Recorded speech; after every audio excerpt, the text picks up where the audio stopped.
চুলের মুঠি শক্ত করে ধরে আকাশ আমার ঠোঁট কামড়ে ধরে। দু হাতে তাকে সরাতে চেষ্টা করছি, কিন্তু এক হাতে সে আমার কোমরে ধরে রেখেছে। আমার চোখ দিয়ে টপ টপ করে পানি ঝরছে, তবুও আকাশ ছাড়ছে না। একটু পরে ছেড়ে দিয়ে এক হাতে আমার গালে চেপে ধরে বলে, আমি আকাশ চৌধুরী চাইলে তোর মতো 10টা মেয়ে পায়ের কাছে পড়ে থাকবে। এক ঝটকাই আমাকে সরিয়ে দিয়ে হন হন করে বেরিয়ে যায়। একদিকে এত জোরে গালে চেপে ধরায় আমার গাল ব্যথা করছে, অন্যদিকে ঠোঁটে জ্বালা করছে। মনে হয় কেটেই গেছে। ইচ্ছে করছে চিৎকার করে কাঁদতে। আমার জীবনে এটা দুঃস্বপ্ন হয়ে গেছে।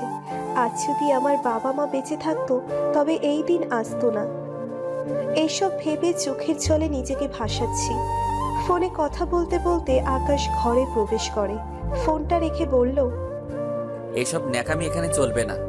তোর জীবনে সবচেয়ে বড় ভুল করেছিস, তার মাসুল সারা জীবন তোকে দিতে হবে। সত্যিই বড় ভুল করেছি আমি। বাবা মায়ের মৃত্যুর পরে মামার অভাবের সংসারে ঠাঁই মেলে আমার। তখন আমাদের কিছুই নেই। নদী ভাঙনে বাড়িঘর জমি জমা সব হারিয়ে বাবা মায়ের সাথে শহরের ছোট্ট একটা বাসায় উঠেছিলাম। সবে ইন্টারমিডিয়েট পাশ করে অনার্সে ভর্তি হয়েছি তখন। কত স্বপ্ন ছিল ডাক্তার হব, কিন্তু ডাক্তারি পড়ার আর সামর্থ্য নেই তখন। বাবা খুব কষ্ট পেতেন, কারণ ভর্তি পরীক্ষায় টিকেও ডাক্তারি পড়তে পারলাম না। আমি বাবাকে সান্ত্বনা দিয়ে যাই। আমার সান্ত্বনা মাথার উপর বটের ছায়া। বাবা মা আছে আমার। ভাগ্য আমাকে নিয়ে খেলতে শুরু করে। একদিন অ্যাক্সিডেন্টে আমার বটের ছায়াটা চলে যায় না ফেরার দেশে। তারপর মামা ওনার বাসায় নিয়ে আসে। মামা এক অফিসের কর্মচারী ছিলেন। কোনো রকমের সংসার চলে যেত। 2 ছেলে মেয়ের খরচ চালিয়ে আমি তাদের উপর বাড়তি চাপ হয়ে যায়। মামা কখনো কিছু বলতেন না, কিন্তু মামি কেন চুপ করে থাকবেন? ছুটা কাজের মহিলা বিদায় হলো। ঘর ছাড়ো, কাপড় ধোয়া, রান্না করা, বাজার করা সব এক এক করে আমার উপর পড়ে। তার মধ্যে কয়েকটা টিউশনি জোগাড় করে নিজের পড়ার খরচ জোগাড় করি। ক্লাসে তো যেতেই পারিনি, শুধু পরীক্ষার সময় পরীক্ষা দিয়ে আসি। মামি সেটাতেও আপত্তি। যতটা সম্ভব নিজের খরচ কমিয়ে টিউশনির টাকা কিছু মামির হাতে তুলে দিই। মামা সব বুঝতেন, কিন্তু মামির উপর কথা বলতে পারতেন না। ঝাড়ি খেয়ে মুখ কালো করে বসে থাকতেন। এভাবেই মামির সংসারে গায়ে খেটে পড়াশুনো শেষ করি। মামা তো ভাই বোন সাইফ আর শোভনা মামিকে লুকিয়ে আমার কাজে অনেক সাহায্য করত, কিন্তু কথাই বলে না, অভাগী যেদিকে যায় সাগরও শুকিয়ে যায়। আমার বেলায়ও ব্যতিক্রম হয়নি। মামার অফিস থেকে একদিন ফোন আসে, মামা খুব অসুস্থ, হাসপাতালে নেওয়া হয়েছে। মামিকে নিয়ে ছুটে গেলাম। সপ্তাহখানেক পরে মামা বাসায় ফেরেন ঠিকই, কিন্তু প্যারালাইসিস হয়ে যায়। মামার অফিসের কয়েকজন এসেছিলেন দেখতে। মামা অনেক বলে কয়ে মামার কাজটা আমাকে দিতে অনুরোধ করেন। ভাগ্য বুঝি মুখ তুলে চাইল। কি দয়া হলো ওনাদের, আমাকে চাকরিটা দিয়ে দিল। সেই অফিসের বস আকাশ। আমি মামার পোস্টেই জয়েন করি। একদিন একটা ফাইল নিয়ে হুট করে আকাশের কেবিনে ঢুকে পড়ি। যা দেখলাম তার জন্য প্রস্তুত ছিলাম না। এই অফিসের একটা মেয়ে আকাশের সাথে খুব ঘনিষ্ঠ অবস্থায়। আমি দেখেই মাথা নিচু করে দাঁড়িয়ে আছি। How dare you! নক না করে আমার কেবিনে ঢোকার সাহস হয় কি করে তোমার? আই এম সরি স্যার, ভুল হয়ে গেছে। আসলে আমি অন্যমনস্কভাবেই নক করতে ভুলে গেছি। কোথা থেকে এসব জুটেছে কে জানে। এই মেয়ে, বাবা মা ভদ্রতা শেখায়নি? এক্সকিউজ মি ম্যাম, আমার ভুল হয়েছে, আমি স্বীকার করছি। কিন্তু তাই বলে আপনি আমার মা বাবাকে তুলে কথা বলতে পারেন না। আর ভদ্রতা কাকে শেখাতে হবে সেটা তো দেখতেই পাচ্ছি। You idiot! ডেইজি আমাকে চর মারার জন্য হাত তুলতেই ওর হাত ধরে ফেলি। Don't dare you! এক চটকাই হাত সরিয়ে দিই। আমার ব্যবহার ডেইজি বোকা হয়ে গেছে। ভাবতেও পারিনি এমনটা করতে পারবো। আকাশ এত সময় শুনছিল, এবার এগিয়ে আসে। এই মেয়ে, তোমার তো খুব সাহস দেখছি। স্যার, আপনার মিটিংয়ের ফাইল রেডি। Excuse me. ফাইলটা ডেস্কে রেখে আমি বেরিয়ে আসি। মাসখানেক কেটে যায়। ডেইজি আমার পেছনে লেগেই আছে। আমি সতর্ক থাকি যাতে আমার ভুল ধরতে না পারে। আকাশ সেদিনের পর আমাকে কিছু বলেনি, কিন্তু 1 সপ্তাহের মধ্যেই আমার পোস্ট পরিবর্তন করা হয়। আগে মামার পোস্টে থাকলেও এখন আমি আকাশের বিয়ে। আকাশের পাশের কেবিনটা আমার। এদিকে মাসের শেষে অফিসে একটা পার্টির আয়োজন করা হয়। পার্টি চলাকালীন আমি এক কোণায় দাঁড়িয়ে থাকি। এসবে আমি অভ্যস্ত নই। হঠাৎ খেয়াল করলাম সকলের মধ্যমণি আকাশ নেই। কিছুক্ষণ পরেই আকাশের ফোন। একটা জরুরি ফাইল নিয়ে কেবিনে যেতে বলে। নক করে কেবিনে ঢুকে দেখি আকাশ চেয়ারে নেই। কেবিনটার একপাশে বসার জন্য আলাদা জায়গা আছে, তার পাশের জানালার কাছে আকাশ দাঁড়িয়ে আছে। Sir, file. টেবিলে রাখো। রেখে চলে যাচ্ছি, তখন আকাশ পেছন থেকে হাত টেনে ধরে। আমি ভয় পেয়ে ঘুরে দাঁড়াই। আকাশ একদম কাছে চলে এসেছে আমার। তার চোখ দুটো টকটকে লাল হয়ে গেছে। পার্টিতে ড্রিঙ্কস করেছে অনেক। হাত ছাড়াতে পারছি না।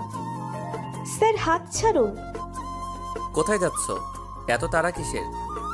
আকাশের ব্যবহার আমার ভালো লাগছে না। অস্বস্তি বোধ করছি।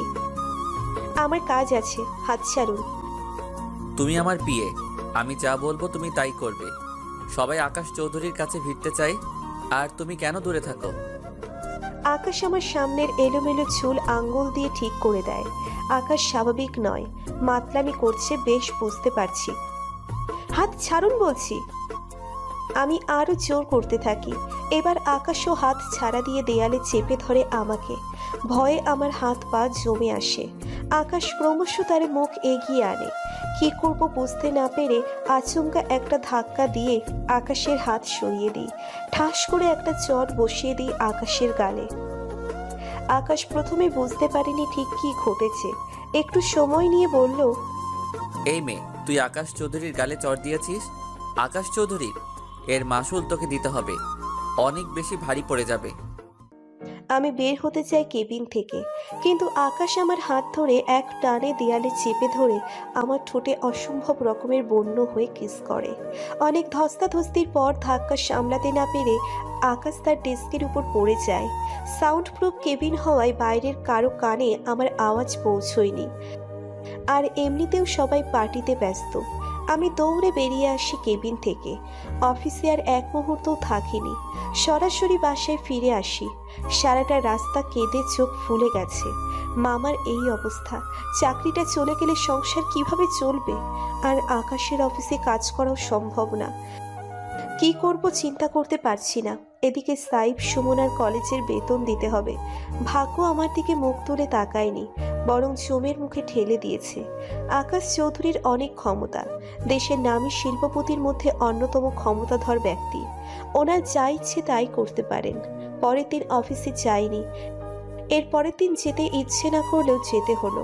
ভাগ্য ভালো সেদিন আকাশ অফিসে ছিল না, আমাকেও ফোন দেয়নি। বিকেল বেলায় তাড়াতাড়ি বাসায় ফিরি। বাসায় ঢুকতেই সুমনা দৌড়ে এসে জড়িয়ে ধরল। কিরে, কি হয়েছে? আপু, আগে হা করো, মিষ্টি খাও, তারপর বলছি। জোর করে মুখে একটা মিষ্টি ঢুকিয়ে দেয়। মিষ্টি খেতে খেতে বললাম, কিসের মিষ্টি? তোর তো আজকে কোনো রেজাল্ট দেবার কথা নয়। তবে একটা সুখবর আছে, আমরা সবাই অনেক অনেক খুশি। কি সুখবর? আপু, তোমার রাজকপাল, এত বড় ঘরে তোমার বিয়ে হবে। ইস, আমার যে কি খুশি লাগছে। বিয়ে? আমার? কি বলছিস এসব? এটা তো সারপ্রাইজই তোমার জন্য। তুমি ভাবতেও পারবে না কোথায় বিয়ে হচ্ছে তোমার। তোর কথার মাথা মুন্ডু কিছুই বুঝতে পারছি না। মামি কোথায়? মামি, মামি। আমি মামির ঘরে গেলাম। কাজল, আয় ভেতরে আয়। মামির মোলায়েম কণ্ঠস্বর কোনো আগাম ঝড়ের সংকেত দিচ্ছে, বুঝতে পারছি না। কি হয়েছে মামি? তোর কি ভাগ্য, নইলে এমন ঘরের বউ হবি কল্পনা করা যায়? মামির সামনে ছোট বড় অনেকগুলো গিফট বক্স আর একটা চেক পড়ে আছে। কে এনেছে এগুলো? তোর হবু বর নিয়ে এসেছে। ছেলেটা খুব ভালো। কে এসেছিল বলবি তো? আকাশ, তোর অফিসের বস, তোকে বিয়ে করতে চায়। কি বলছো এসব মামি? এটা কি করে সম্ভব? অসম্ভবের কি আছে? তোকে ভালো লেগেছে তাই বিয়ে করতে চায়। মামি, এই বিয়ে করা আমার পক্ষে সম্ভব না। আর মামার এই অবস্থায় আমি না থাকলে সংসার চলবে কিভাবে? সে চিন্তা তোকে করতে হবে না, আকাশ সব ব্যবস্থা করে দিবি। ব্যবস্থা করে দিবে মানে? সাইফ সুমনার পড়ার খরচ সংসার খরচ, তোর মামার চিকিৎসা, সব খরচ আকাশ দিবি। আর তুমি রাজি হয়ে গেলে? মামি, আমাদের কি একটা আত্মসম্মান নেই? আকাশ চৌধুরীর টাকায় কেন আমাদের চলতে হবে? এটা কিছুতেই সম্ভব না। আত্মসম্মানের বিছানায় পড়ে একজন কাতরা, এত মানুষের খরচ কোথা থেকে আসবে? তোর বাপ এসে দিয়ে যাবে? মামি, কতবার বলেছি বাবা মা তুলে কথা বলবে না, সংসার আমি চালাবো, তোমাকে চিন্তা করতে হবে না। মামিকে আর কিছু বলার সুযোগ না দিয়ে চেক নিয়ে বেরিয়ে আসি। আমি বুঝতে পারছি না আকাশ কেন আমাকে বিয়ে করতে চাইছে। লোকটার প্রতি ঘৃণা ছাড়া কিচ্ছু আসে না, হাজারটা প্রশ্ন মাথায় ঘুরছে। এদিকে মামি আমার 14 গোষ্ঠী উদ্ধার করছেন, আমি চুপচাপ শুনছি। মামির সাথে কথা বললেই ঝামেলা বাড়বে। পরদিন অফিসে যাই, আকাশের কেবিনে গিয়ে দেখি ফোনে কথা বলছে। আমাকে দেখে ফোন রেখে দিল। আরে কাজল, এসো এসো। চেকটা সামনে রেখে বললাম, এসব কি? কেন, তোমার মামি তোমাকে কিছু বলেনি? সেই জন্যই জিজ্ঞেস করছি এসবের মানে কি। মানে খুবই সিম্পল, তোমাকে বিয়ে করতে চাই। কেন চাইছেন জানতে পারি? তোমাকে ভালো লাগে তাই। এটা যে আসল উদ্দেশ্য নয় সেটা আমি বেশ বুঝতে পারছি। Smart girl. দেখুন, এই বিয়ে করা আমার পক্ষে সম্ভব নয়।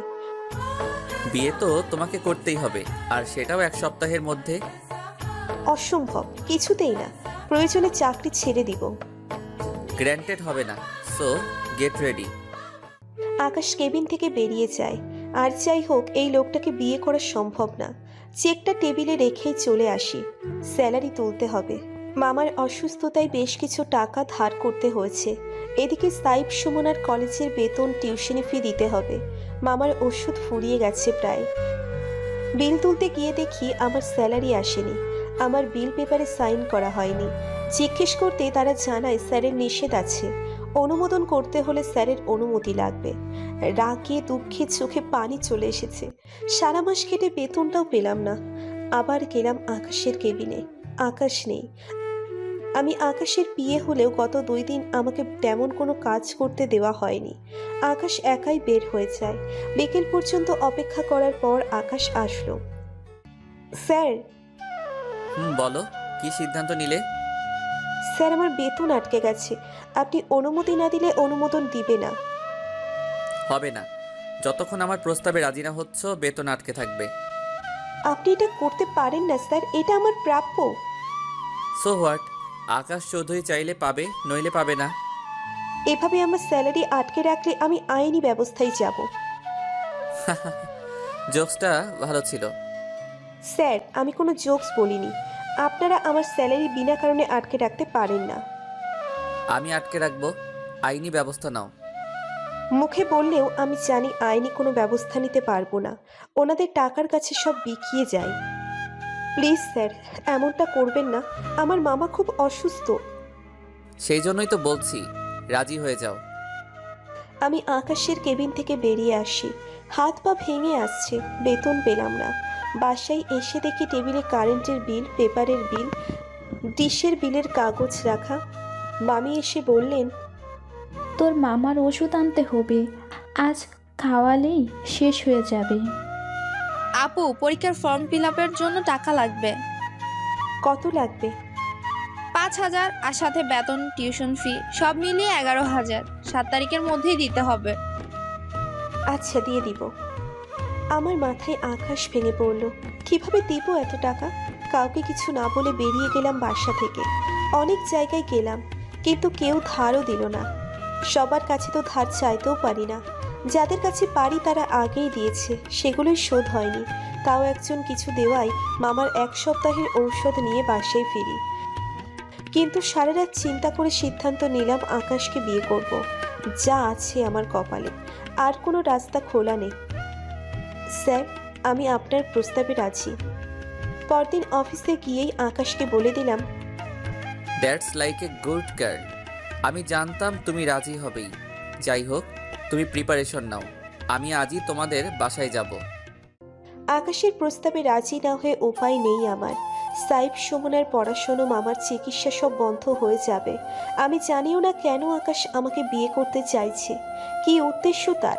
আকাশের মতো ক্ষমতাবান কোটিপতি লোক যখন আমার মতো অতি সাধারণ একটা মেয়েকে বিয়ে করতে চায়, তার পিছনে দুটি কারণ থাকতে পারে। এক ভালোবাসা, দুই অন্য কোনো উদ্দেশ্য। এক নাম্বারটা হওয়ার কোনো চান্সই নেই, সেটাও আমি ভালো করে জানি। দুই নাম্বারটাই ঠিক, কিন্তু কি উদ্দেশ্য সেটাই বুঝতে পারছি না। উদ্দেশ্য যাই হোক, আমার উদ্দেশ্য ঠিক থাকলেই হবে। আমার শর্তগুলো পূরণ করতে হবে, তবেই বিয়ে করব। সন্ধ্যায় আকাশ বাসায় আসে, সাথে অনেক কিছু নিয়ে আসে। সবার জন্য কাপড় চোপড়, মিষ্টি, আরও অনেক কিছু। মামার জন্য হুইল চেয়ার। মামাকে হুইল চেয়ারে বসিয়ে ড্রয়িং রুমে আনা হয়। খুশিতে আমার চোখে পানি চলে আসে। কতদিন মামা বিছানা থেকে ওঠেনি। হুইল চেয়ার কেনার মতো অবস্থা ছিল না। অন্যান্য খরচ চালাতেই হিমশিম খেয়েছি, তার উপর টিউশনি ছেড়ে চাকরিতে ঢুকেছি, কিন্তু সারা মাস হাতে কিছুই ছিল না। আকাশ মামা মামির সাথে কথা বলে, মামার অ্যাকাউন্টে এখানে বসেই অনেকগুলো টাকা ট্রান্সফার করে দেয়, যাতে মামার চিকিৎসার আর সংসার খরচ ভালোভাবেই চলে। সাইফ সুমনার হাতে একটা চেক তুলে দেয় তাদের পড়াশোনার খরচ। মামা আপত্তি করলেও মামির চোখ রাঙানিতে চুপ হয়ে যায়। কিন্তু আমার তো কিছু বলার আছে। স্যার, অনেক কিছুই তো দিলেন, কিন্তু দুদিন পরে কে দেখবে সংসার? সাইফের পড়াশোনা শেষ হতে সব মিলিয়ে বছরখানেক লাগবে। ততদিন আমি নির্লজ্জের মতো বলে ফেললাম, লজ্জা করে কি হবে? সেই তো ওনাদের জন্য বিয়ে করব, তবে ওনাদের আর্থিক সুরক্ষা নিশ্চিত করে কেন নয়? কাজল, সেসব তোমাকে ভাবতে হবে না। সাইফের পড়াশোনা শেষ হবার আগ পর্যন্ত আমি সব দায়িত্ব নিলাম। এই নাও এগ্রিমেন্ট পেপার, আর ওর পড়া শেষ হলে চাকরি আমি ওকে দিব। আকাশ আমার হাতে এগ্রিমেন্ট পেপার তুলে দেয়। মামার চোখে পানি। স্যার, আপনি এত কিছু করলেন, আবার এগ্রিমেন্ট পেপারের কি প্রয়োজন? আপনার উপর আমাদের বিশ্বাস আছে। আপনার থাকতে পারে, আপনার ভাগ্নির তো নাও থাকতে পারে। তো মিস কাজল, আপনার আর কোনো আপত্তি আছে? জি না, আর কোনো আপত্তি নেই। ঠিক হলো দুদিন পরেই বিয়ে, তবে সেটা ঘরোয়া আয়োজনে করতে চাই। মামা মামি তাতেও রাজি হয়ে গেলেন। ভাবলেন আমাদের খরচ বাড়তে চায় না, তাই এভাবে বিয়ে করতে চাইছেন। পরদিন আমার গায়ে হলুদ দিল। আকাশ বিয়ের শাড়ি, গয়না সহ যাবতীয় জিনিসপত্র পাঠিয়ে দিল। তারপর দিন বিয়ে হয়ে গেল। কাজী, ইমাম আর আকাশ ছাড়া কেউ আসেনি। আমার পরিবারের কয়েকজন আর আমার কাছের বান্ধবী ইরা ছাড়া কাউকে কিছু বলা হয়নি। আকাশের বিয়ে, অথচ 5-6 জন মানুষ ছাড়া কেউ জানলো না। বিয়ের পর আকাশ আমাকে ওর বাসায় নিয়ে আসে। আমি জানি না আকাশের বাড়ি কেমন, কে কে আছে বাড়িতে, ওনার বিয়ের বিষয়ে কেউ কিছু জানে কিনা, জানলে বিয়েতে যায়নি কেন, আর যদি না জানে তবে কিভাবে রিয়াক্ট করবে। হাজারটা প্রশ্ন ঘুরপাক খাচ্ছে আমার মাথায়। ভাবতে ভাবতে এক বিশাল বাড়ির সামনে এসে গাড়ি হর্ন দেয়। গাড়ির হর্নে আমার ভাবনায় ছেদ পড়ে। বিশাল গেট খুলে যায় আর গাড়ি ভিতরে ঢোকে। ভেতরে দেখে আমার চোখ কপালে। এত বিশাল এরিয়া জুড়ে অনেক বড় 2টা বাগান। বাগানের দুই পাশে বিভিন্ন ধরনের গাছগাছালি। বেশ ভেতরে বাড়িটা, যেন রাজপ্রাসাদ। আকাশ গাড়ি থেকে নেমে বলে, বেরিয়ে এসো। আমি ভয়ে ভয়ে বের হয়ে এলাম গাড়ি থেকে। একজন লোক এসে গাড়ি থেকে আকাশের ব্রিফকেস নিয়ে যায়। বাড়ির ভিতরে ঢুকতে গিয়ে আমার হাত পা কাঁপছে। আকাশ দরজায় পা দিতে সব কাজের লোকেরা দুপাশে ভাগ হয়ে মাথা নিচু করে দাঁড়িয়ে যায়। এটা হলরুম না ড্রয়িং রুম? এ যে রাজপ্রাসাদ। একজন ছুটে গিয়ে একটা ট্রেতে করে ঠান্ডা পানি, কয়েক ধরনের জুস নিয়ে আসে। আকাশ পানির গ্লাসটা নিয়ে শুধু পানিটুকু খায়। এদিকে ভয়ে আমার গলা শুকিয়ে গেছে, অথচ কেউ আমাকে পানিও দিল না। এসো আমার সাথে। আকাশ আমার হাত ধরে নিচের রুমে নিয়ে যায়। রুমে গিয়ে চুলের মুঠি শক্ত করে ধরে এই কাণ্ড ঘটায়। বাড়িতে এসেই এতদিনের জমানো ঝাল আমার উপর ছাড়লো। বিয়ে নিয়ে কত স্বপ্ন থাকে মানুষের। স্বপ্ন দেখে একটা মানুষকে নিজের করে পাওয়ার, একটা মানুষের কাছে নিজেকে সঁপে দেওয়ার। আমি এসবের কিছু করছি না। আমি নিজেকে আকাশের হাতে সঁপে দেওয়ার স্বপ্ন নিয়ে আসিনি। আকাশের কাছে নিজেকে বিকিয়ে দিয়েছি। এই পৃথিবীতে আমার কাছের বলতে যে মানুষগুলো আছে, তাদের সুখের জন্য নিজেকে বিকিয়ে দিয়েছি। এসব ভাবনা ফেলে ফ্রেশ হয়ে নিলাম। একটু পরেই আমার জন্য রুমে খাবার আসলো। নানা ধরনের খাবার, অনেকগুলোর নামই জানি না। আমি শুধু একটু পানি খেয়েছি, গলা দিয়ে খাবার আমার নামবে না। এমন সময় আকাশও এসে দেখে কিছুই খায়নি। খাওনি কেন? খিদে নেই। খিদে না থাকলেও খেতে হবে। না খেয়ে অসুস্থতার বাহানায় অফিস কামাই করা যাবে না। আমি আগে জানতাম না বিয়ের পর আকাশ চাকরিটা করতে দিবে কিনা, তবে এবার তার কথা শুনে নিশ্চিত হলাম যে চাকরি করতে পারবো। খেয়ে নাও। খাবার তো আমার ইচ্ছেতে খাবো, সেটাও কি আপনার অর্ডার মানতে হবে? অবশ্যই হবে, কাগজে এমনটাই লেখা আছে। কিসের কাগজ? কাবিননামা। সেখানে কি লেখা আছে জানো না? কাবিননামায় লেখা আছে তুমি সম্পূর্ণ সুস্থ মস্তিষ্কে সজ্ঞানে আগামী 2 বছর আমার স্ত্রী হিসেবে থাকবে এবং আমার প্রত্যেক আদেশ মানতে বাধ্য থাকবে। কি বলছেন এসব? কাবিননামায় এসব লেখা থাকে নাকি? আর কালিমা পড়ে তো বিয়ে করেছেন। হ্যাঁ করেছি, আর সাথে কাগজেও উল্লেখ আছে আমি তোমাকে ডিভোর্স দিতে পারবো, তুমি পারবে না। তবে বিয়ে তো হয়েছে। আকাশের কথা শুনে আমার মাথা ঘুরছে। কন্ট্রাক্ট ম্যারেজ এইভাবে শোধ নিল একটা চরের? কেন করছেন আমার সাথে এসব? কি এমন ক্ষতি করেছিলাম আপনার? তুমি আকাশকে এখনো চেনোনি, চিনবে ধীরে ধীরে। 2 বছর অনেক সময়, এর মধ্যে ভালো করে চিনবে। এইবার খেয়ে নাও। খিদে নেই, খাবো না। আকাশের মেজাজ খারাপ হয়ে গেছে। এক্ষুনি খেতে বলেছি তো খাবে। না। কি আমাকে না করিস? তুই খাবি না, তোর ঘাড় খাবে। আকাশ একটা পাউরুটি নিয়ে জোর করে আমার মুখে ঠেসে দেয়। এত বদমেজাজি মানুষ আমি জীবনে দেখিনি। তার চেয়ে আমার মামি 1000 গুণ ভালো। রাতে আকাশের সাথে একই বিছানায় শুতে আমি বেশ ইতস্তত বোধ করছি। এই খাটাস বেটা তো একটা লজ্জা। আমি খাটে বসে আছি। শুভ নাকি বসে থাকবো ভাবছি। আমি কিছু বুঝে ওঠার আগেই আকাশ আমাকে পেছন থেকে জড়িয়ে সোজা বিছানায়। আরে কি করছেন? ছাড়ুন বলছি, ছাড়ুন। ছাড়ার জন্য তোমাকে এনেছি।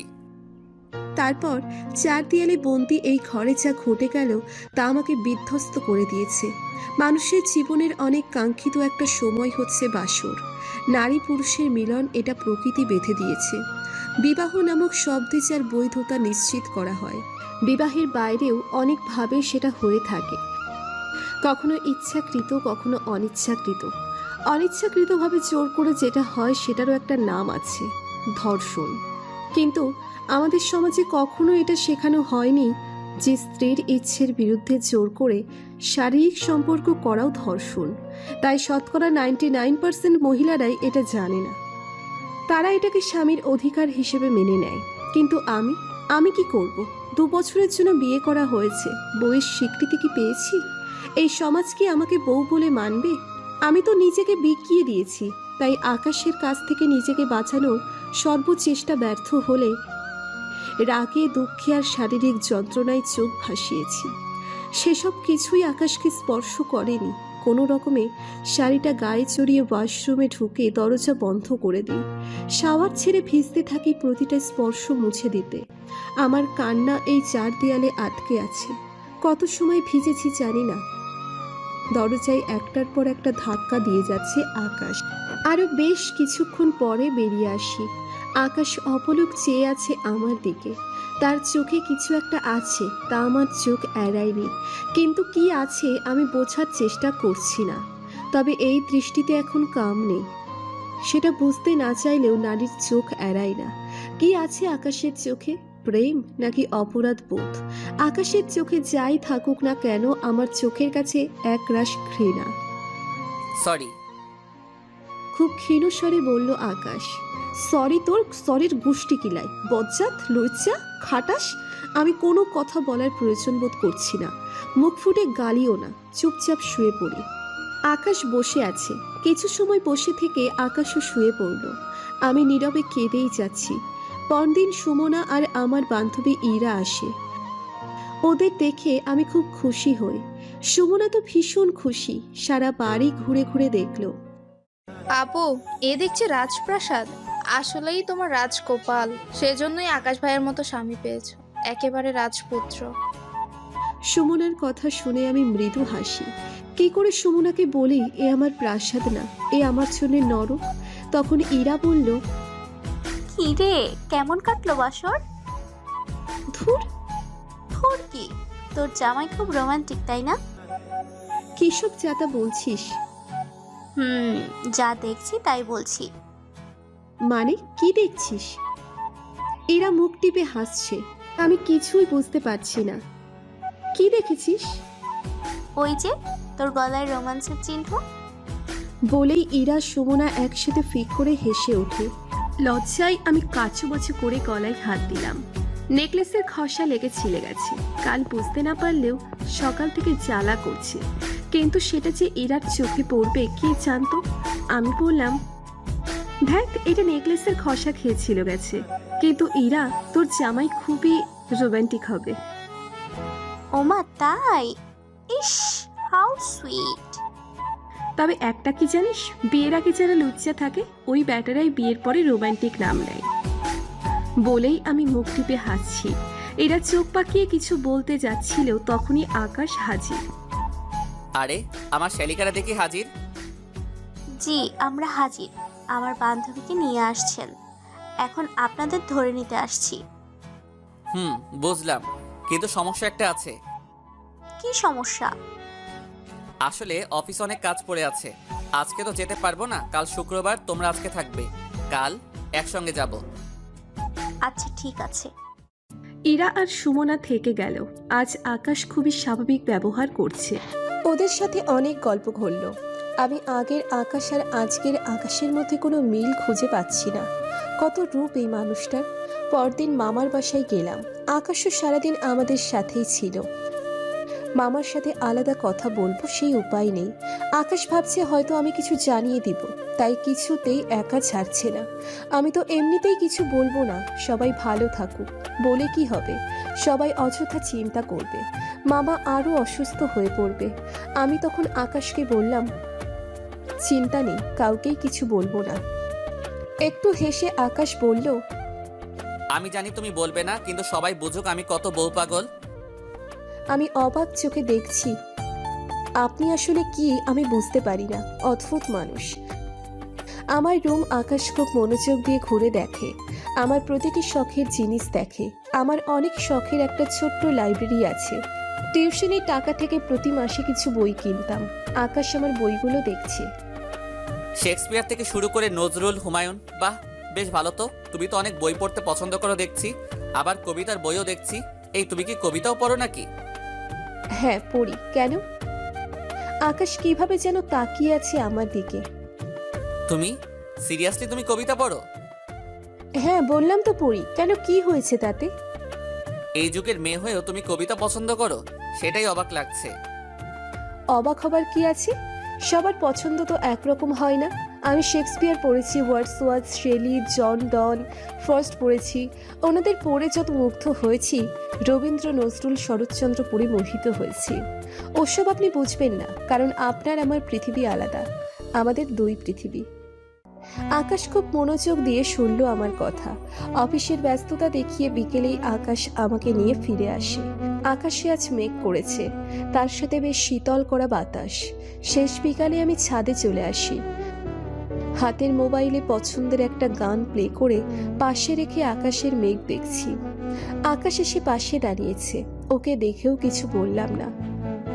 খুব সুন্দর তো। কি? কি সুন্দর বাতাস, মেঘ কেটে কেটে যাচ্ছে, তার সঙ্গে এমন একটা গান, বেশ অন্যরকম। আগে কখনো মেঘ দেখেননি বুঝি? দেখবো না কেন, তবে এভাবেও দেখা যায় জানতাম না। আমি দেখি। আকাশে মেঘ করলে বেশ আয়োজন করে মেঘ দেখি। এমন সময় আকাশের একটা ফোন আসে। হ্যালো। কি কথা হলো বুঝতে পারলাম না। আকাশ ফোনটা রেখে দিল, কিন্তু ওর চোখে মুখে ভয়ঙ্কর একটা কিছু দেখতে পাচ্ছি। আকাশ এখানে 2 মিনিটের বেশি আর দাঁড়ায়নি, চোখ মুখ লাল করে চলে যায়। আমি হঠাৎ ওর এমন চেহারা দেখে ভয় পেয়ে গিয়েছি। ফোনটা আসার পর আকাশের চোখে মুখে ভয়ঙ্কর ক্রোধ দেখেছি। এরপর সারা সন্ধ্যা আকাশকে কোথাও দেখতে পাইনি। অদ্ভুত একটা মানুষ আকাশ, কখন ভালো করে কথা বলে, কখন চট করে রেগে যায়, বোঝা দেয়। এই বাড়িতে আসার পর আকাশের পরিবারের কোনো লোকজন কাউকে দেখিনি। অনেকগুলো কাজের লোক আছে, তারাও আমাকে দেখে ভয়ে কাচুমাচু হয়ে থাকে। আকাশকে যে জিজ্ঞেস করবো ওর পরিবারে কে আছে, সেই সুযোগও হয়ে ওঠেনি। বেশ রাতে আকাশ ফিরে আসে। আমি রুম থেকে বের হচ্ছিলাম, তখন টলতে টলতে আকাশ রুমে ঢোকে। টাল সামলে না পেরে পড়তে গিয়ে আমার উপর ঢলে পড়ে। ধরে নিয়ে বিছানায় কোনো রকম শুইয়ে দিয়ে আমি চলে আসব, তখন আমার হাত টেনে ধরে বলল, কোথায় যাচ্ছ? এসো। কি পরিমাণ ড্রিঙ্কস করেছে কে জানে, আমি কিছুতেই হাত ছাড়াতে পারছি না। উল্টে টানাটানি করতে গিয়ে হুমড়ি খেয়ে তার উপরে পড়ে গেছি।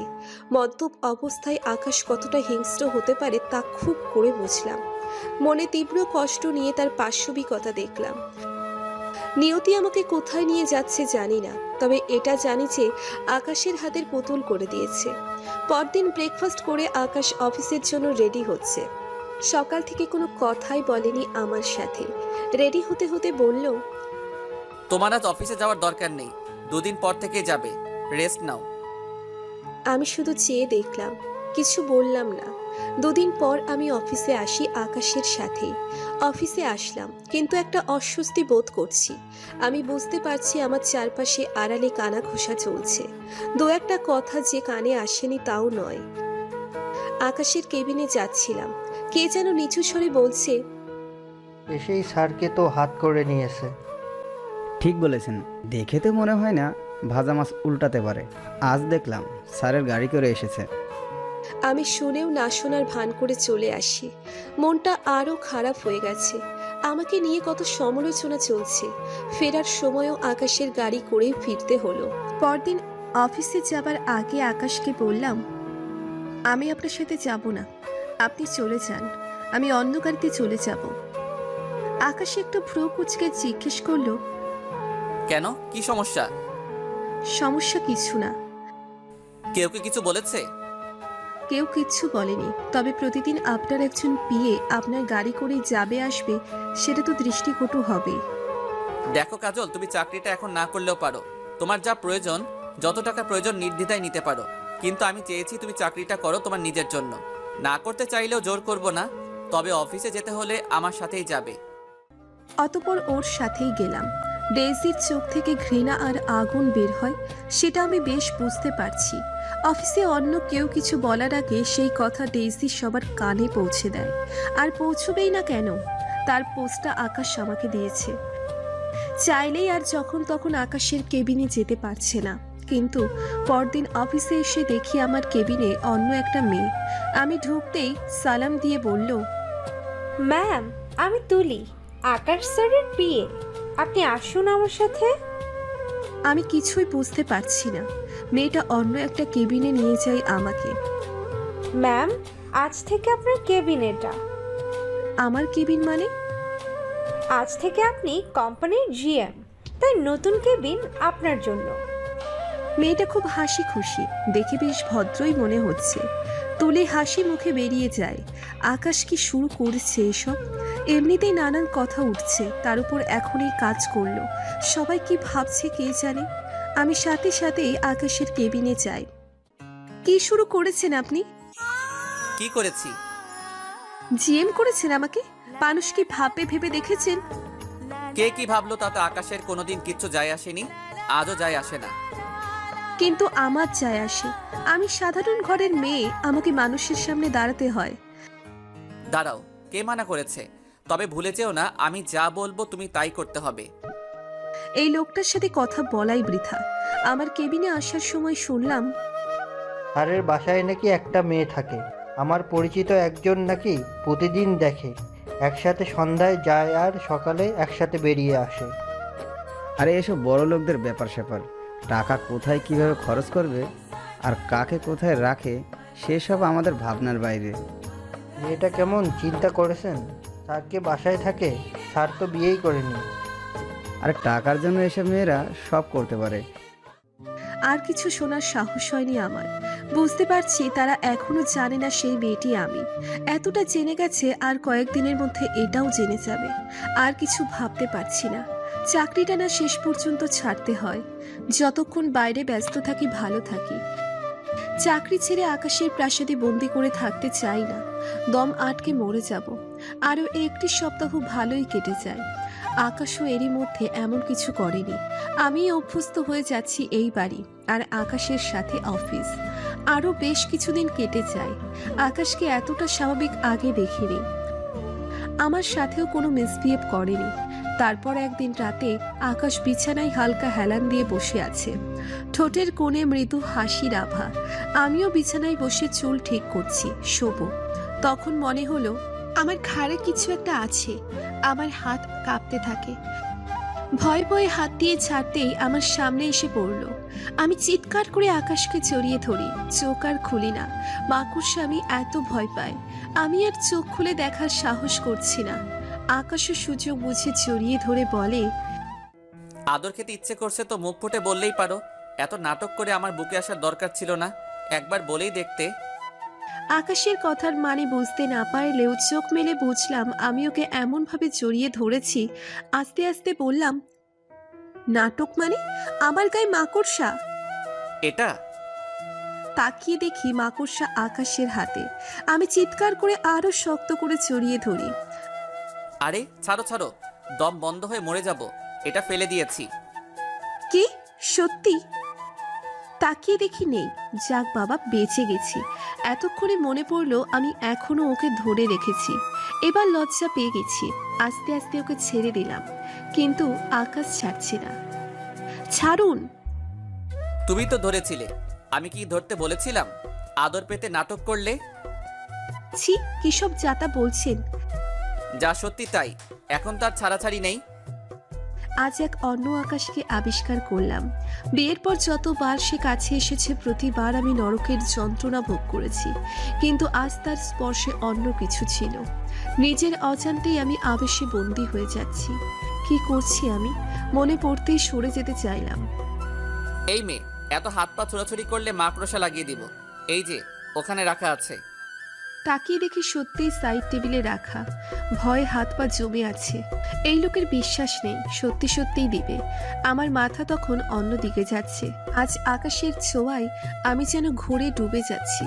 সত্যিই অন্যরকম ভালো লাগার ঘোরে ডুবে গেলাম। সকালে যখন ঘুম ভাঙে নিজেকে আকাশের বুকে আবিষ্কার করলাম। উনিও জড়িয়ে রেখেছেন। গত রাতের কথা মনে পড়তে নিজেই লজ্জা পেলাম। আকাশের হাত সরাতেই ওর ঘুম ভেঙে যায়। আমি তড়িঘড়ি করে উঠে বসে এলোমেলো হয়ে নিজেকে গোছাতে ব্যস্ত। আকাশ ঘুমু ঘুমু চোখে তাকিয়ে আছে, তাতে আমার বেশ অস্বস্তি হচ্ছে। হঠাৎ মাকড়সার কথা মনে পড়তেই তাকিয়ে দেখি এখনো সেখানেই আছে। মরে গেছি না কি? কি? রাতের মাকড়সাটা নড়াচড়া করছে না, এখনো এক জায়গায় আছে। বোধহয় মরে গেছে। তোমার চিৎকার শোনার পর এটা হার্ট অ্যাটাক করে মারা গেছে নিশ্চিত। আকাশের ঠোঁটের কোণে একটা চাপা হাসি। আমার কেমন একটা সন্দেহ হচ্ছে। উঠে এগিয়ে গিয়ে কাছ থেকে দেখলাম, না, নড়াচড়া নেই। আরো ভালো করে খেয়াল করে দেখি এটা নকল। তার মানে আকাশ ইচ্ছে করে করেছে এসব। চোখ পাকিয়ে আকাশকে বললাম, আপনি আপনি ইচ্ছে করে ভয় দেখিয়েছেন এই রাবারের মাকড়সা দিয়ে? আমি মোটেও এসব করিনি, তুমি করেছো। তুমি আদর খেতে চেয়েছো, এজন্য সব নিজে সাজিয়েছো। আর এখন আমার দোষ দিচ্ছ। এখন সব বুঝতে পারছি আমি। আকাশের কথা শুনে রাগে ইচ্ছে করছে নিজের মাথার চুল নিচেই ছিঁড়ি। অফিসে যাবার পথে আকাশকে বেশ ফুরফুরে মনে হলো। আকাশের অনেক কিছুই এখনো আমার অজানা। কত রূপ দেখেছি এই মানুষটার। আচ্ছা, আপনার বাসায় আপনার নিচের কোনো মানুষজন নেই কেন? কোনো দিন আপনার বাবা মায়ের কথা শুনিনি। আর একটা বিষয় খেয়াল করলাম, সারা বাড়িতে ওনাদের কোনো ছবি নেই কেন? আমার কেউ নেই। মুখ শক্ত করে জবাব দেয় আকাশ। তারপর আর কোনো কথাই বলেনি। তবে তার চেহারার রং পাল্টে গেছে, এটা চোখে পড়ার মতো। তাই আমিও আর ঘাটাইনি। হয়তো আমার মা বাবার মতো ওনারও। শুধু শুধু মনে কষ্ট দিলাম ওনার। অফিসে পৌঁছে আকাশ আমার আগে গাড়ি থেকে নেমে হনহন করে চলে যায়। তারপর যতক্ষণ অফিসে ছিল সবাই ভয়ে কাঠ হয়েছিল। যে সামনে যাচ্ছে সেই তোপের মুখে পড়ছে। লাঞ্চের আগেই বেরিয়ে যায় আকাশ। অফিস শেষে বের হয়ে দেখি আমার জন্য গাড়ি পাঠিয়েছে, কিন্তু আকাশ নেই। বাসায় ফিরেও আকাশকে কোথাও পেলাম না। এদিকে ঘন কালো মেঘ করেছে। একটু পরেই ঝুম বৃষ্টি শুরু হয়। একা একা বসে আছি, ভালো লাগছে না। এ বাড়িতে অনেক মানুষ, সবাই সময় মতো সব কাজ করে। আকাশের রুমের এদিকে তারা একটি নির্দিষ্ট সময়ে আসে, তাছাড়া উপরে তারা তেমন একটা আসে না। আমি নিজে গিয়ে কখনো কথা বললেও তারা খুব গুটিয়ে থাকে। এটা আমার খুব খারাপ লাগে। তারা আমার উপস্থিতিতে জড়সড় হয়ে যায়। এত মানুষের ভিড়েও আমি একা। বাবা মায়ের কথা মনে পড়ছে খুব। ব্যালকনিতে দাঁড়িয়ে আছি, তাও মন খারাপ হচ্ছে। আমি আবার অনেক গান শুনি, মনে হয় গান শুনেই বেঁচে আছি। মন খারাপ হলেই আরও বেশি গান শুনি। রুমে এসে একটা গান প্লে করে আবার ব্যালকনিতে আসি। বাইরে ঝুম বৃষ্টি, বৃষ্টির হালকা ঝাপটা চোখে মুখে লাগে, অন্যরকম একটা ভালো লাগা কাজ করে। তখন এই একটা গান আমার চোখ ভিজিয়ে দেয়। মফস্বলে বড় হয়েছি আমি। বাবা আর্মি অফিসার ছিলেন। যখন ছুটিতে আসতেন বাড়িতে, মনে হতো আমাদের বাসায় ঈদ। বাবার আদরের রাজকন্যা আজ নিয়তি কোথায় কোথায় নিয়ে যায়। মামির সংসারে লাথি ছাটা খেয়ে আজ আকাশের হাতের পুতুল। ভীষণ মনে পড়ছে বাবা মায়ের কথা। কেন তোমরা আমাকে ফেলে চলে গেলে? যাবেই যদি, নিয়ে যাওনি কেন সাথে? এই গান আমার কলিজায় লাগছে। হঠাৎ গান বন্ধ হয়ে যায়। ভেতরে তাকিয়ে দেখি আকাশ এসেছে। উস্কো খুস্কো চুল, চোখ লাল। নিজের অজান্তেই আকাশের মনে কষ্ট দিয়েছি ওর বাবা মায়ের কথা বলে। আমার ভীষণ খারাপ লাগছে। আমি আমার চোখ মুছে নিলাম। এমন সময় আকাশ এসে এমনভাবে হাত চেপে ধরল, খুব ব্যথা পাচ্ছি, কিন্তু মুখে বলতে পারছি না। এই মেয়ে, তুমি কি মনে করো নিজেকে? তুমি আকাশকে বদলে দিবে, ইমোশনাল করে দিবে? No, never. আকাশ যেমন ছিল তেমনই থাকবে। ব্যথায় চোখে পানি চলে আসে। আকাশ হাতটা ছেড়ে চলে যায়। আমি বোকার মতো তাকিয়ে আছি। মাঝরাতে আমার ঘুম ভেঙে যায়। দেখি আকাশ নেই বিছানায়। ভাবলাম হয়তো ওয়াশরুমে গেছে, কিন্তু অনেক সময় পরেও যখন এলো না, আমি তখন উঠে গেলাম। উঠেই একটা হোঁচট খেলাম। ড্রিম লাইটের হালকা আলোয় দেখি আকাশ বিছানা থেকে হেলান দিয়ে ফ্লোরে দুই হাঁটুতে হাত রেখে মাথা গুজে আছে। আমি বেশ অবাক হলাম। কাছে যেতেই বুঝলাম আকাশ কাঁদছে। আমার ভীষণ মায়া হচ্ছে আকাশের জন্য। কেন জানি মনে হচ্ছে আকাশও আমার মতোই অসহায়। আস্তে করে কাঁধে হাত রেখে বিছানার কিনারায় বসলাম। আকাশ কেন কাঁদছে? কি বলে সান্ত্বনা দিব? আকাশ আমার দিকে তাকায়নি, শুধু একটু সরে এসে আমার কোলে মাথা গুজে আমাকে আঁকড়ে ধরে অবুঝ শিশুর মতো কাঁদতে থাকে। কি হচ্ছে আকাশ? আপনি কাঁদছেন কেন? আকাশ কোনো কথা বলে না। আমি ওর মাথায় হাত রাখি। কি বলবো, বলার মতো কিছু খুঁজে পাচ্ছি না। একটা সময় আকাশ শান্ত হয়ে যায়, চুপচাপ শুয়ে থাকে। কিছু সময় পরে আকাশকে বিছানায় নিয়ে এলাম। একেবারে বাধ্য শিশুর মতো সে এসে শুয়ে পড়ে। বেশ কয়েকটা মাস কেটে যায়। অফিসের লোকদের বাঁকা দৃষ্টিতেও আমি চাকরিটা করছি। এর মধ্যেই একদিন অফিসে পার্টির আয়োজন করা হলো। নতুন একটা কোম্পানির সাথে চুক্তি উপলক্ষে এই আয়োজন। সব দিক বিবেচনা করে আকাশ সন্ধ্যায় পার্টি রাখে। অফিসে আলাদা হলরুম রয়েছে, সেখানেই এই পার্টি কনফারেন্স হয়ে থাকে। পার্টিতে সবাই ব্যস্ত। আকাশও নতুন যারা গেস্ট তাদের সময় দিচ্ছে। আমি একপাশে সরে চুপচাপ দেখছি। কিছু সময় তুলির সাথে গল্প করলাম। আকাশ তুলিকে ডাকতেই তুলি একটা কাজে চলে যায়। এমন সময় এই অফিসের একটা লোক এসে ওনার সাথে ডান্স পার্টনার হতে বলল। আমি খুব ভদ্রভাবেই ওনাকে রিজেক্ট করলাম। উনি চলে গেছেন। কিছু সময় পর গেস্টদের মধ্যে একজন এসে অফার করলেন, সেটাও আমি রিজেক্ট করে বললাম, এক্সকিউজ মি, আমি এসবের সাথে কমফোর্টেবল নই, ধন্যবাদ। ডেইসি কোথা থেকে এসে বলল, ঢং দেখে বাঁচি না, যত সব ন্যাকামো। স্যারের সাথে থাকতে তো লজ্জা করে না? ধোয়া তুলসী পাতার ভাব নিয়ে লাভ নেই। স্যারের সাথে যে রাত কাটাও সেসব খবর আমরা জানি। ডেইসির কথা শুনে আমার কান দিয়ে মনে হচ্ছে গরম ধোঁয়া বের হচ্ছে। ডেইসি! নিজেকে সামলাতে না পেরে চট দেওয়ার জন্য হাত তুলতে ডেইসি আমার হাত ধরে ফেলে। হয়েছে তো স্যারের রক্ষিতা, সাহস হয় কি করে আমার গায়ে হাত তোলার? তখন দাঁড়িয়ে থাকা লোকটা বলল, তাই নাকি? আকাশ সাহেবের পছন্দ আছে বলতে হবে। You are so sexy. তা আমি একবার একটু পরখ করে দেখতে চাই। আকাশ সাহেব পুরো সপ্তাহে যা দেয় আমি এক রাতে তার দ্বিগুণ দেব। প্লিজ আপত্তি করবেন না। এক মুহূর্ত আর সেখানে দাঁড়াতে পারলাম না। মুখে হাত চেপে দৌড়ে বের হয়ে আসি। আকাশ কোথায় নামিয়েছে আমাকে? কষ্টে আমার বুক ফেটে যাচ্ছে। রাস্তায় হাঁটছি আর চোখ মুছছি বারবার। এই ছিল আমার কপালে? আকাশ এটাই কি তবে চেয়েছিল? কিছু ভাবতে পারছি না। ইদানিং মাথা ভীষণ যন্ত্রণা করে, মাথা ঘুরায়, এখনো আমার মাথা চক্কর দিচ্ছে। এমন সময় আকাশের গাড়ি আমার সামনে এসে থামে। আকাশ বেরিয়ে আসে, আমার হাত ধরে বলে, চলো আমার সাথে। কোথায়? অফিসে। ঝটকা দিয়ে ওর হাত সরিয়ে দিই। রাগে আমার চোখে আগুন জ্বলছে। কেন, আরো ক্লায়েন্ট আছে নাকি আপনার, যারা ওনাদের সাথে রাত কাটানোর অফার করবে? আকাশ ঠাস করে একটা চর বসিয়ে দেয় আমার গালে। চুপচাপ আমার সাথে চলো।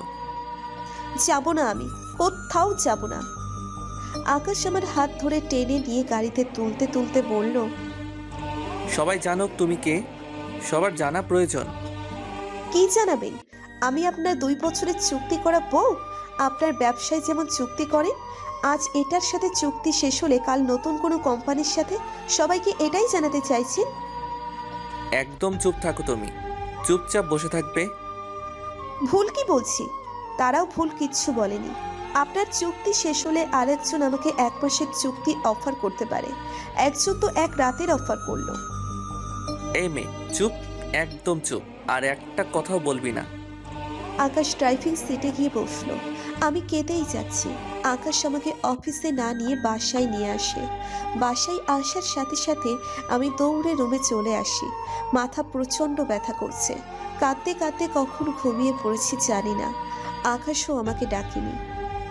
পরদিন সকালে ঘুম ভাগলো। আকাশ অফিসে যাবার জন্য রেডি। আকাশকে বললাম, আমি চাকরিটা করব না। কেন, ওদের জন্য চাকরি ছেড়ে দিবে? না, আমি নিজের জন্য সিদ্ধান্ত নিয়েছি।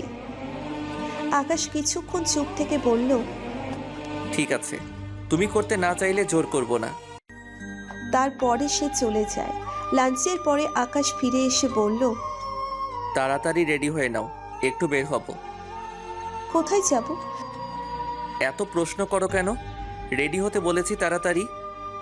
শহরের বাইরে এক শান্ত নদীর পাড়ে নিয়ে আসে আমায়। অদ্ভুত সুন্দর, শান্ত, সবুজ এই জায়গা নিমেষেই মন ভালো করে দেয়। আমার যখন খুব বেশি মন খারাপ লাগে, পার্টি, ক্লাব, বন্ধু বান্ধবও বোরিং মনে হয়, তখন এই জায়গায় চলে আসি। আপনার অনেক পছন্দের জায়গা? চুপচাপ বসে আছি দুজন গাছের ছায়ায়। বাতাসে প্রাণ জুড়িয়ে নদীর পানি দেখছি। আমি ভাবছি তুলির কথাগুলো। আকাশ অফিস থেকে বের হওয়ার পরই তুলি আমাকে ফোন দিয়ে বলে, ম্যাডাম আপনি অফিসে আসলেন না? তুলি, আমি চাকরিটা আর করব না। সে কি, কেন ম্যাডাম? আমি আর করতে পারছি না। ম্যাডাম কাল যা হয়েছে তার জন্য সবাই লজ্জিত। আর আপনি যে স্যারের ওয়াইফ সেটা তো কেউ জানতো না।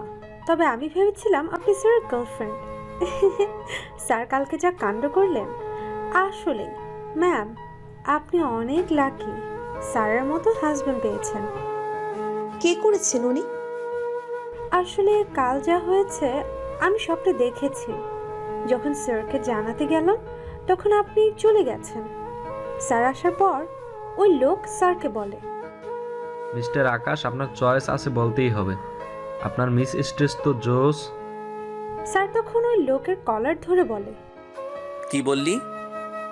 লোকটা ভয় পেয়ে যায়, বলে, আপনার অফিসের তারাই বলেছে মেয়েটা আপনার রক্ষিতা।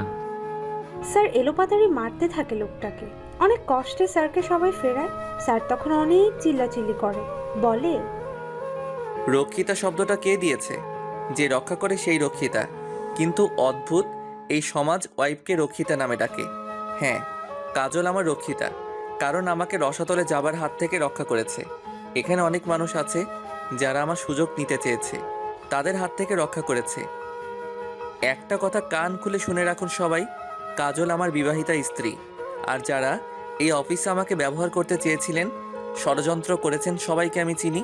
তাই আমি কোনো ব্যবস্থা নেবার আগেই কালকের মধ্যে স্বেচ্ছায় অব্যাহতি দিয়ে চলে যাবেন। আর তুলি, এখনই ফাইল রেডি করো, এই চুক্তি বাতিল। যত টাকা লস হবে হোক, এই বাস্টারদের সাথে কোনো চুক্তি হবে না, ভবিষ্যতেও না। ম্যাডাম আমি তো হা করে স্যারের কথা শুনছিলাম। আপনাকে এত ভালোবাসে, আপনাদের জুটি সেরা ম্যাডাম। আর ডেইজি সহ 2 জন আর চাকরি ছেড়ে চলে গেছে। থ্যাঙ্কস তুলি। তোমার স্যার এখন কোথায়? স্যার তো বেরিয়ে গেছেন একটু আগেই। তুলির সাথে কথা বলার একটু পরই আকাশ এসে এখানে নিয়ে আসে। জায়গাটা বেশ ভালো লাগছে আমার। কি ভাবছো? আকাশের কথাই ভাবনায় ছেদ পড়ল। কিছু না, দেখছি খুব সুন্দর জায়গা। কাজল, হুম। আমি যখন থেকে বুঝতে শিখেছি তখন থেকে দেখছি আমার বাবা মা খুব ব্যস্ত। আমাকে সময় দেওয়ার মতো সময় ওনাদের ছিল না। চাকরদের হাতে বড় হয়েছি বললেই চলে। বাবা অফিস, ইনার ব্যক্তিগত জীবন নিয়ে, আর মা ওনার ক্লাব সমিতি, কত কিছু নিয়ে ব্যস্ত। সারাদিনে শুধু ব্রেকফাস্ট করার সময় সবাইকে একসাথে দেখতাম। তখন আমারও তারা স্কুলে যাবার, তারপর রাতে যখন ঘুমিয়ে পড়তাম তখন ওনারা বাসায় ফিরতেন। আমার কোনো কিছুর অভাব ছিল না, যা চাইতাম তাই পেতাম। অনেক টিউটর ছিলেন, তারা একজনের পর একজন আসতেন। বাবা মা এসবের কমতি রাখেনি, তবে একটা বাচ্চার যে বাবা মার প্রয়োজন সেটা তারা দিতে পারেনি। তবে একজন মানুষ ছিল যাকে আঁকড়ে ধরে বেঁচেছিলাম, আমার দাদু। দাদু আমাকে সারাক্ষণ চোখে চোখে রাখতেন যাতে বাবা মার অভাব বোধ না হয়। দাদু আমার সবচেয়ে কাছের মানুষ ছিলেন। আজ প্রায় 5 বছর দাদু আমাকে একদম একা রেখে চলে গেছেন। দাদুর চলে যাওয়ায় আমি বেপরোয়া জীবনযাপন শুরু করি। এইসব ব্যবসা শুধু দাদুর নাম রক্ষার জন্য আঁকড়ে আছি। আরেকজন ছিলেন গফুর চাচা। ছোটবেলা থেকে দাদু আর উনি আমার সবচেয়ে কাছের মানুষ ছিলেন। আমি কিংবা দাদু কখনো উনাকে কাজের লোক মনে করিনি। আকাশের কথা শুনে কি বলবো বুঝতে পারছি না। মৃত্যু এমন একটা বিষয় যার সান্ত্বনা দেওয়া যায় না। যার হারায় সেই বোঝে। আমিও বুঝি আকাশের বাসায় শুধু ওর দাদুর ছবি কেন সেটা এখন বুঝতে পারছি। কিন্তু ওর বাবা মা, আপনার বাবা মাও কি? আমার কেউ নেই, কেউ ছিল না, শুধু দাদু ছিল, সে হারিয়ে গেছে। আকাশের কথায় কিছুই বুঝতে না পারলেও এটা বুঝলাম যে বাবা মায়ের প্রতি একটা কষ্ট আছে ভেতরে কোথাও। তাই এ বিষয়ে আর কথা বাড়ালাম না। কখন যে দেখতে দেখতে প্রায় 1.5 বছর পেরিয়ে গেছে বুঝতেই পারিনি। ইদানিং শরীরটা একদম ভালো লাগছে না। কেমন লাগে সেটাও আমি নিজেই বুঝতে পারছি না। আকাশ শুনলে হুলুস থুলুস কাণ্ড বাঁধাবে, তাই ওকে কিচ্ছু বলিনি। মাথা ঝিমঝিম করে, অবশ্য মাথা ব্যথা প্রায়ই হয়, হয়তো এই জন্য মাথা ঘোরায়। এদিকে আকাশ অনেক ব্যস্ত হয়ে গেছে। ওর দাদুর নামে একটা হাসপাতাল তৈরি করছে। অফিস হাসপাতালের কাজ সব তদারকি করতে গিয়ে খুবই ব্যস্ত সময় পার করছে। সেই সকালে বের হয়ে রাতে ফেরে, আর আমি সারা দিন বাসায় থাকি। মাঝে মধ্যে মামার কাছে যাই, কখনো সাইফ সুমনা আসে। এর আগে আকাশ একদিন আমার মামা মামিকে নিয়ে আসে। আমি এত খুশি হয়েছিলাম ওনাদের দেখে, কারণ আমি ভাবতে পারিনি আকাশ ওনাদের নিয়ে আসবেন। মামা মামিও এখানে এসে খুব খুশি। আকাশ জোর করেই 2 দিন ওনাদের এখানে রেখেছে। আগে যখন অফিসে যেতাম তখন এই বাসায় যারা আছে তাদের সাথে মেশার সুযোগটা পাইনি তেমন। এখন হাতে প্রচুর অবসর সময় থাকায় আমি সংসারের সব দেখাশোনা করতে পারছি। যারা এখানে আছে প্রত্যেকেই খুব মিশুক। আগে আমাকে দেখে সবাই একটা আতঙ্কের মধ্যে থাকতো। এর কারণ যে আকাশ তা আমি বুঝতে পেরেছি আগেই। আকাশ আগে বাসায় একদম থাকতো না বললেই চলে, কিন্তু হাসপাতালের কাজ শুরু করার আগে আকাশ বাসায় প্রচুর সময় কাটিয়েছে। খুঁটিয়ে দেখেছে বাগানের প্রতিটি গাছ। এতে এ বাড়িতে যেন নতুন করে প্রাণ ফিরে আসে। এখন অনেক ব্যস্ত, তাই সে সময় হচ্ছে না, কিন্তু আমি ভালোই সময় কাটাচ্ছি। শোভা নামের একটা মেয়ে আছে, গফুর চাচার মেয়ে। সেও এখানেই কাজ করে, সবার কাজের তদারকি করে। মেয়েটা ভারী মিষ্টি দেখতে আর ভীষণ মিশুক। আমার সাথে বেশ ভাব জমে গেছে। আজ কাঁচা আমের ভর্তা, কাল তেঁতুল, কখনো বাগানের ডাসা পেয়ারা নিয়ে আসে আমার জন্য। কেমন মায়াই জড়িয়ে যাচ্ছে এই সংসারের। আকাশের প্রতি আমার ধারণা বদলে যাচ্ছে। কি জানি কেন সারাক্ষণ তার কথাই মনে পড়ে। আমি কি আকাশের প্রেমে পড়ে যাচ্ছি? কি সব চিন্তা করছি আমি। আকাশকে বাধ্য হয়ে বিয়ে করেছি। না আকাশ আমায় ভালোবাসে, না আমি আকাশকে। 2 বছর পূর্ণ হলেই তো চলে যাব এই বাড়ি থেকে। আরও 3 মাস কেটে গেছে। এদিকে হাসপাতালের কাজ প্রায় শেষের দিকে। আকাশের ব্যস্ততা আরও বেড়ে গেছে। ইদানিং আমার শরীর খুব একটা ভালো যাচ্ছে না, মাথা ঝিমঝিম করে, মাঝে মধ্যে বমি বমি ভাব হয় খুব। দুদিন বমিও হয়েছে। আজ যখন আকাশ অফিসে চলে যায় খুব খারাপ লাগছিল, তাই শুয়েছিলাম অনেক সময়। তারপর যখন উঠে গেলাম মাথা ঘুরে পড়ে যায়।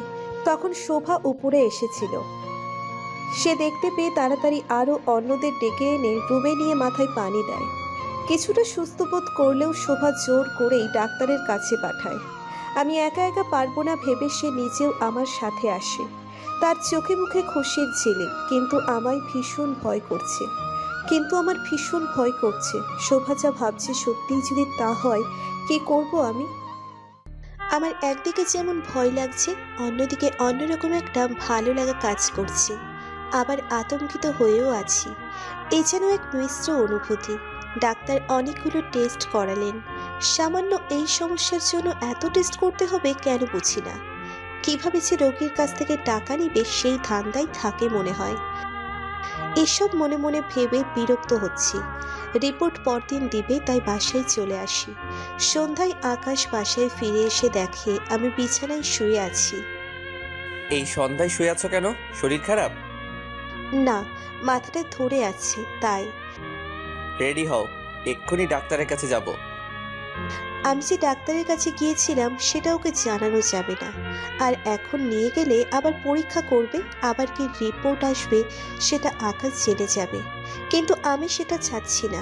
আর তাছাড়া সারাদিন শেষে বাসায় এসে আবার আমাকে নিয়ে বের হবে, সেটাও আমার খারাপ লাগবে। তাই বললাম, আরে তেমন কিছু না, দুপুরে ঘুমানোর অভ্যেস হয়ে গেছে, আজ ঘুমাইনি তাই মাথা ধরে আছে। ও তাই বলো।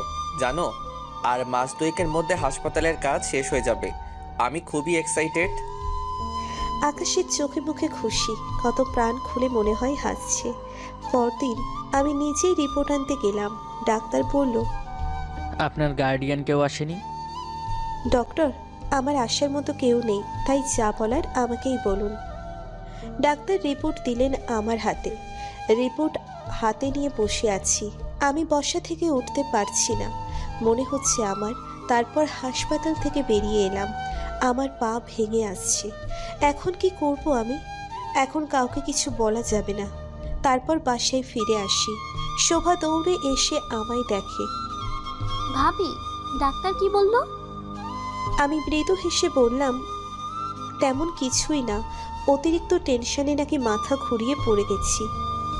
শোভার মুখ দেখে বুঝতে পারলাম ও আশাভঙ্গে ব্যথিত হয়েছে। তারপরও তাকে কিচ্ছু বলতে পারলাম না। প্রায় 1.5 মাস পরে হাসপাতালের কাজ শেষ হয়েছে। আকাশ আমাকে নিয়ে ঘুরিয়ে দেখালো।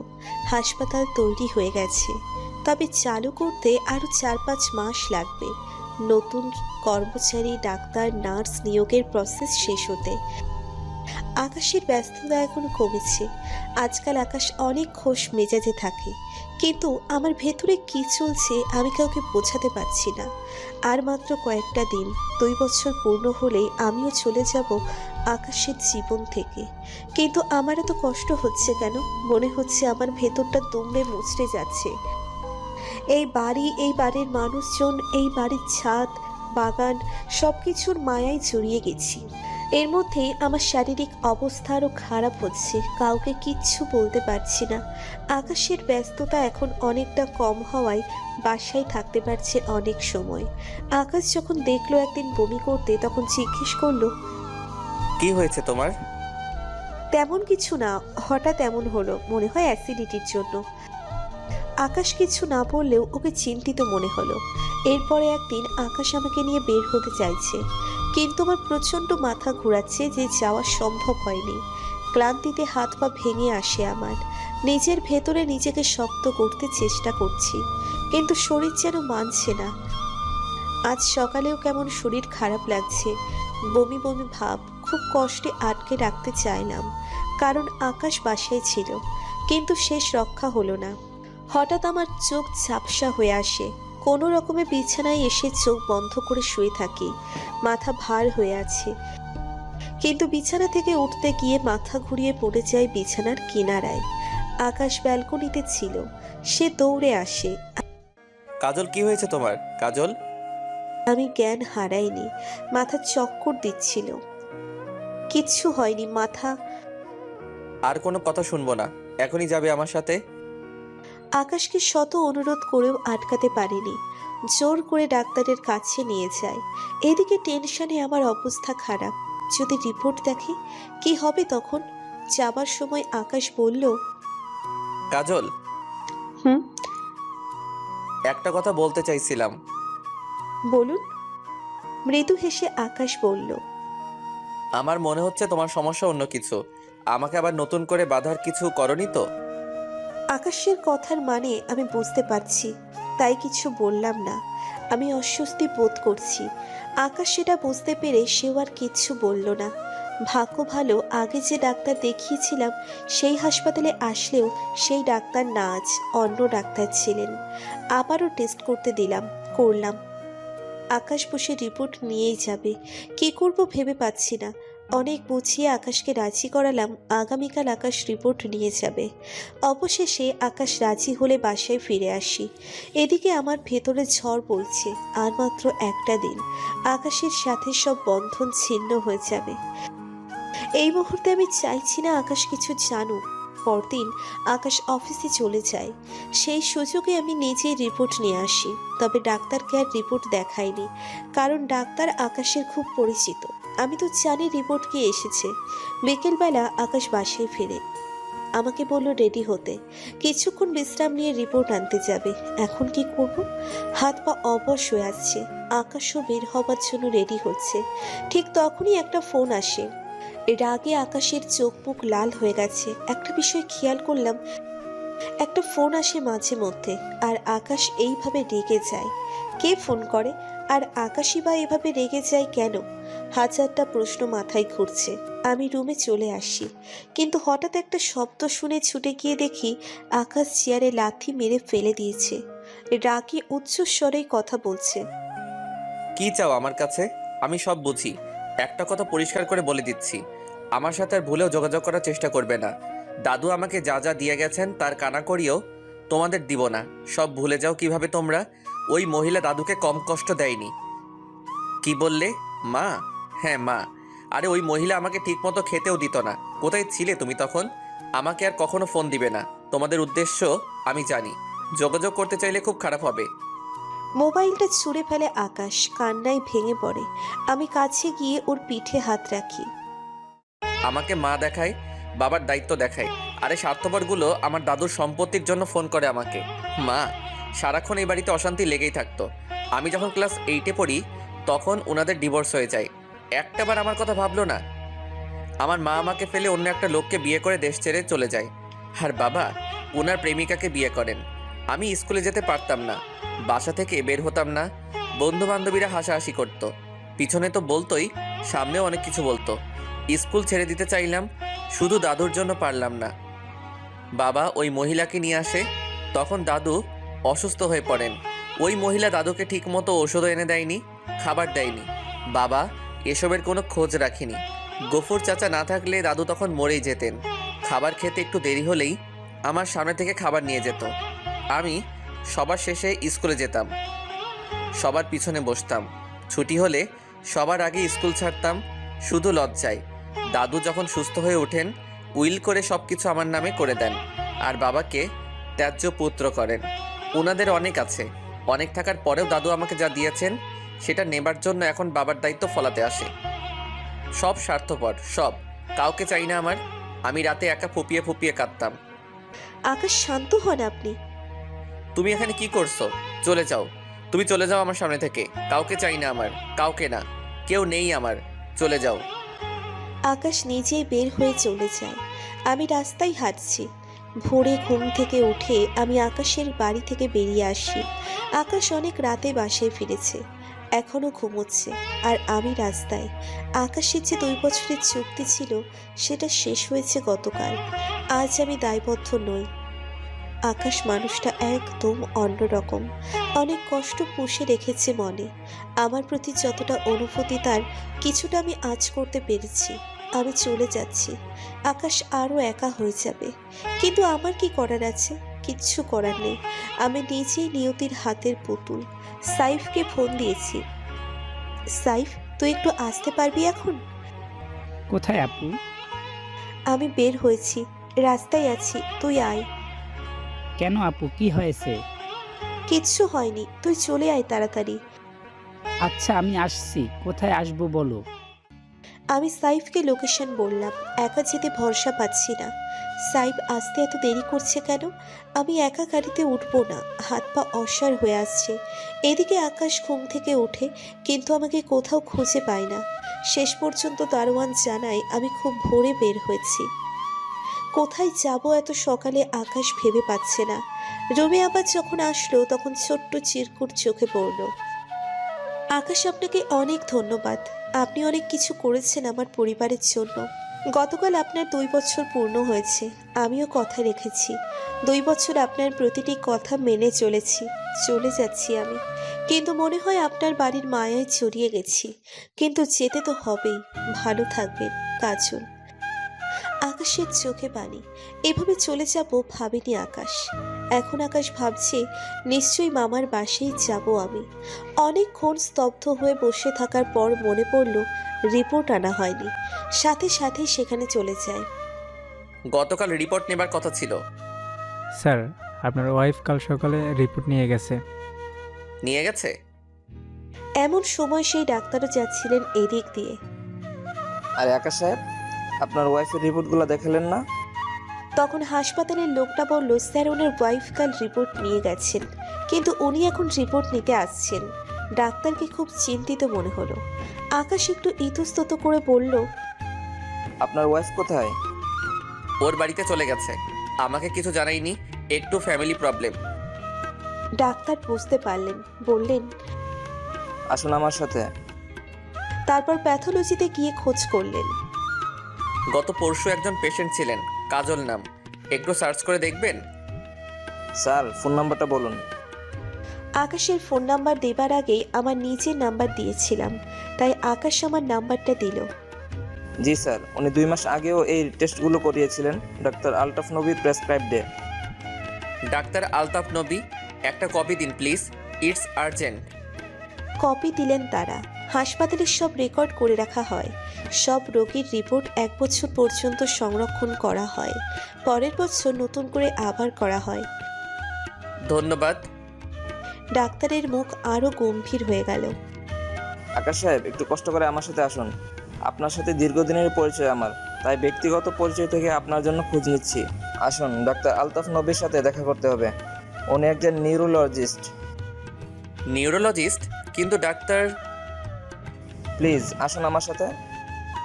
আকাশ ডাক্তারের সাথে ডাক্তার আলতাফ নবীর চেম্বারে যায়। স্যার এই রিপোর্টগুলো দেখেন, কাজল নামের একটা মেয়ের 2 মাস আগে আপনি এই টেস্টগুলো করিয়েছিলেন। ডাক্তার আলতাফ নবী রিপোর্টগুলো হাতে নিয়ে বললেন, হ্যাঁ আমি করিয়েছিলাম। আমার মনে আছে মেয়েটার কথা। কেন জানেন, মেয়েটা বলেছিল ওর কেউ নেই, তাই রিপোর্টগুলো ওর হাতেই দিতে হলো। মেয়েটা রিপোর্ট হাতে অনেক সময় এখানে বসেছিল, তারপর সেই যে গেছে আর আসেনি। আমার প্রায়ই মনে হয় মেয়েটার কথা, খুব খারাপ লাগে। আকাশ কিছুই বুঝতে পারছে না, কি বলছে এসব ডাক্তার। ডক্টর কি হয়েছে বলুন আমাকে, রিপোর্ট কি আছে? আপনি কে? মেয়েটার পরিচিত কেউ? স্যার উনি আকাশ চৌধুরী, মেয়েটার হাজব্যান্ড। হাজবেন্ড? কিন্তু মেয়েটা যে বলল। I C.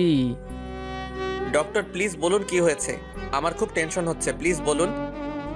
ডাক্তার সাহেব একটু সময় চুপ থেকে বললেন, দেখুন আকাশ সাহেব, আমরা ডাক্তার, এ ধরনের কিছু বলতে আমাদেরও খারাপ লাগে, কিন্তু কি করব বলুন, আপনার নিজেকে শক্ত রাখতে হবে। প্লিজ ডক্টর বলুন কি হয়েছে। আপনার ওয়াইফের যে লক্ষণগুলো ছিল, মাথা ধরে থাকতো, কখনো খুব ব্যথা করতো, মাথা ঘুরতো, বমি বমি ভাব, হাত পা অসাড় হয়ে আসতো। এসব দেখে উনি মনে করেছিলেন প্রেগনেন্সি, তাই অন্য একজন ডাক্তার দেখান। ওই ডাক্তার সব শুনে সাথে সাথে আমার কাছে রেফার করেন। আমি সব টেস্ট করিয়েছি, এইসব লক্ষণ, তারপর চোখে ঝাপসা দেখা, সব কিছুই আসলে প্রেগনেন্সির জন্য নয়। ডাক্তার আরও একটু সময় নিয়ে বললেন, আপনার ওয়াইফের ব্রেন টিউমার, দীর্ঘদিন ধরে সমস্যাগুলো হয়ে যাচ্ছে, কিন্তু উনি পাত্তা দেননি। আকাশের পায়ের নিচ থেকে মনে হচ্ছে মাটি সরে গেছে। ডাক্তারের চেম্বারের কান্না শুরু করে। প্লিজ নিজেকে শক্ত রাখুন, আপনি ভেঙে পড়লে আপনার স্ত্রীকে কে সান্ত্বনা দিবে? আকাশ সাহেব, আপনি যখন ওনাকে নিয়ে এসেছিলেন তখন আমারও এমন সন্দেহ হয়েছিল, তাই এতগুলো টেস্ট করিয়েছি, আর তাই স্যারের কাছে নিয়ে এলাম। আকাশ কান্না ভেজা কণ্ঠে বলল, স্যার আমি তাকে কি সান্ত্বনা দিব? সে গত 2 মাস এই খবর গোপন রেখেছে, কাউকে বোঝাতেও দেয়নি। আকাশ ব্রেইন ও স্পাইনাল সার্জন ডাক্তার আলতাফ নবীর সাথে কথা বলে বেরিয়ে আসে। সবাই কেন তাকে ছেড়ে চলে যায়? আকাশের হাত পা জমে আসছে, কিচ্ছু ভাবতে পারছে না আর। এমন সময় সাইফের ফোন আসে। আকাশ ভাই, সাইফ বলো। ভেজা গলায় বলল আকাশ। আপুর অবস্থা খুব খারাপ। কি হয়েছে কাজলের? কাজল এখন কোথায়? আপু আমাকে ফোন করে ওকে নিয়ে যেতে বলে। ও রাস্তায় ছিল, বাসায় নিয়ে যাওয়ার পর থেকেই বমি হয়েছে কয়েকবার, তারপর অজ্ঞান হয়ে গেছে। আমি হাসপাতালে নিয়ে আসছি, আপনি তাড়াতাড়ি আসুন। কোন হাসপাতাল? সাইফ হাসপাতালের নাম বলে ফোন রেখে দেয়। এক মুহূর্ত দেরি না করে হাসপাতালে ছুটে আসে আকাশ। এসে ডাক্তারের সাথে কথা বলে সবচেয়ে ভালো হাসপাতালে এমার্জেন্সি ট্রান্সফার করাই। আমার জ্ঞান ফিরেছে। হাসপাতালে আছি বুঝতে দেরি হয়নি। একটু পর সাইফ আসলো। ওর চোখ দুটো দিয়ে পানি ঝরছে, বারবার চোখের পানি মুছে। কিরে কাঁদছিস কেন? আমি এখন ভালো আছি, কান্না করার কি হলো? আপু তুমি এমন কেন? সারা জীবন অন্যের কথা ভেবেই গেলে। কি হয়েছে তোর? কিছু হয়নি আমার। সাইফ বেরিয়ে যায় কেবিন থেকে। পৃথিবীতে এত নিষ্ঠুর কেন প্রিয়জনদের ছেড়ে এভাবে চলে যেতে হয়? আমার শরীর যখন খারাপ ছিল ভেবেছিলাম আমি কনসিভ করেছি, কিন্তু যখন রিপোর্ট হাতে পাই আমার পায়ের নিচের মাটি সরে গেছে। ডাক্তারের চেম্বারে অনেক সময় ধরে বসেছিলাম। আমার বুঝি এটাই বাকি ছিল? আমি জানি আকাশ আমাকে কতটা ভালোবাসে, আমাকে আঁকড়ে বাঁচতে চেয়েছে, কিন্তু আমার কিচ্ছু করার ছিল না। শুধু শুধু ওকে আর কষ্ট দিতে চাই না, এভাবে চলে এসেছি। আসলে কি করা উচিত আমি বুঝতে পারছিলাম না। আমার কাছে কোনো যুক্তি কাজ করছে না। রিপোর্টের কথা কাকে বলতাম? মামার বাসায় বলে ওনাদের কষ্ট দিতে চাইনি। আর আকাশ এত কষ্ট বসে আছে, কি করে নিজের কথা বলে ওর কষ্ট বাড়িয়ে দিই? আমি ভাবতাম আমার কষ্ট আকাশ বুঝছে না, কিন্তু তার মনে এই পাহাড় বয়ে বেড়াচ্ছে কে জানতো। তাই চাইলে রিপোর্ট ওর হাতে পড়ুন, কিন্তু এখন যদি এখানে টেস্ট করাই তবে সবাই জেনে যাবে। এমন সময় আকাশ কেবিনে ঢোকে। ওকে দেখে আমি অবাক হইনি, নিশ্চয়ই সাইফ খবর দিয়েছে। আকাশের লাল চোখ দুটো ফুলে গেছে, আস্তে আস্তে আমার কাছে এসে বসলো। আকাশের অবস্থা দেখে ভীষণ কষ্ট লাগছে আমার, ওর দিকে তাকাতে পারছি না। আকাশ আমার হাতটা নিজের হাতের মুঠোয় নিয়ে বলে, এভাবে ফাঁকি দিতে চেয়েছিলে কেন কাজল?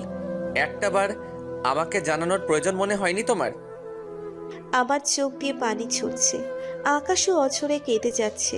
তারপর চোখ মুছে বলল, কিচ্ছু হবে না তোমার, আমি ডাক্তারের সাথে কথা বলেছি, তুমি একদম চিন্তা করবে না, সব ঠিক হয়ে যাবে। আমার এত কষ্ট হচ্ছে যে মুখ দিয়ে কোনো কথা আসছে না। একজন নার্স এসে একটা ইঞ্জেকশন দিয়ে যায়। আকাশ আমার মাথায় হাত বুলিয়ে দিচ্ছে। আমি চোখ বন্ধ করে আছি।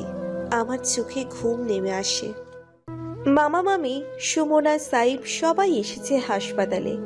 মামা তো কাঁদতে কাঁদতে অস্থির হয়ে গেছেন, শুধু বলছেন, আল্লাহ তুমি আমাকে নিয়ে যাও, আমার মেয়েটাকে রক্ষা করো। মামি আমাকে সব সময় বকাঝকা করতেন, কিন্তু আজ বুঝতে পারছি এই বকাঝকার মাঝেও একটা অন্যরকম ভালোবাসা আছে।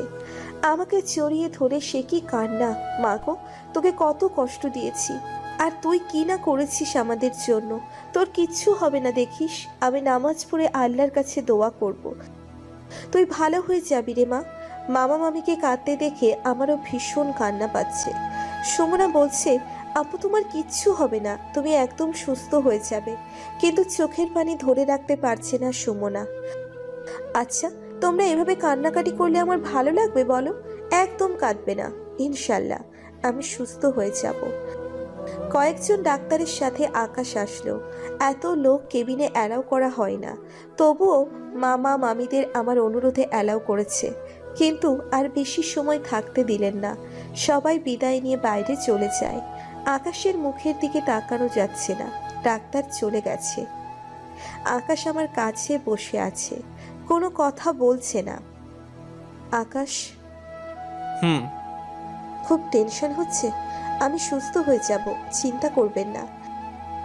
আকাশ আমার দিকে তাকিয়ে মৃদু হাসার চেষ্টা করলো, কিন্তু আমি ঝাপসা চোখে স্পষ্ট দেখতে পেলাম চোখ দুটি জলে ভরে আছে। আকাশ আমার হাত ধরে বসে আছে। সারাক্ষণ আকাশ আমার কাছে কাছে থাকছে। রাতে আকাশ সুমনা থাকে এখানে, সাইফ সকালে আসে, সেই রাত পর্যন্ত থাকে। 2 দিন হয়ে গেছে। এর মধ্যে শোভা এসেছিল 2 বার। মেয়েটা কান্নার জন্য কোনো কথা বলতে পারেনি। আকাশ সাইফ সব দৌড়োদৌড়ি করছে, এই ওষুধ এটা সেটা আনতে। আমাকে নিয়ে যাচ্ছে বিভিন্ন টেস্ট করাতে। আকাশ ডাক্তারের সাথে কথা বলতে গেল। আকাশ সাহেব, সব রিপোর্ট আমরা হাতে পেয়ে বোর্ড মিটিং করেছি। আপনি ওনাকে দেশের বাইরে নিতে যাচ্ছেন ঠিক আছে, কিন্তু আমরা অ্যালাউ করছি না।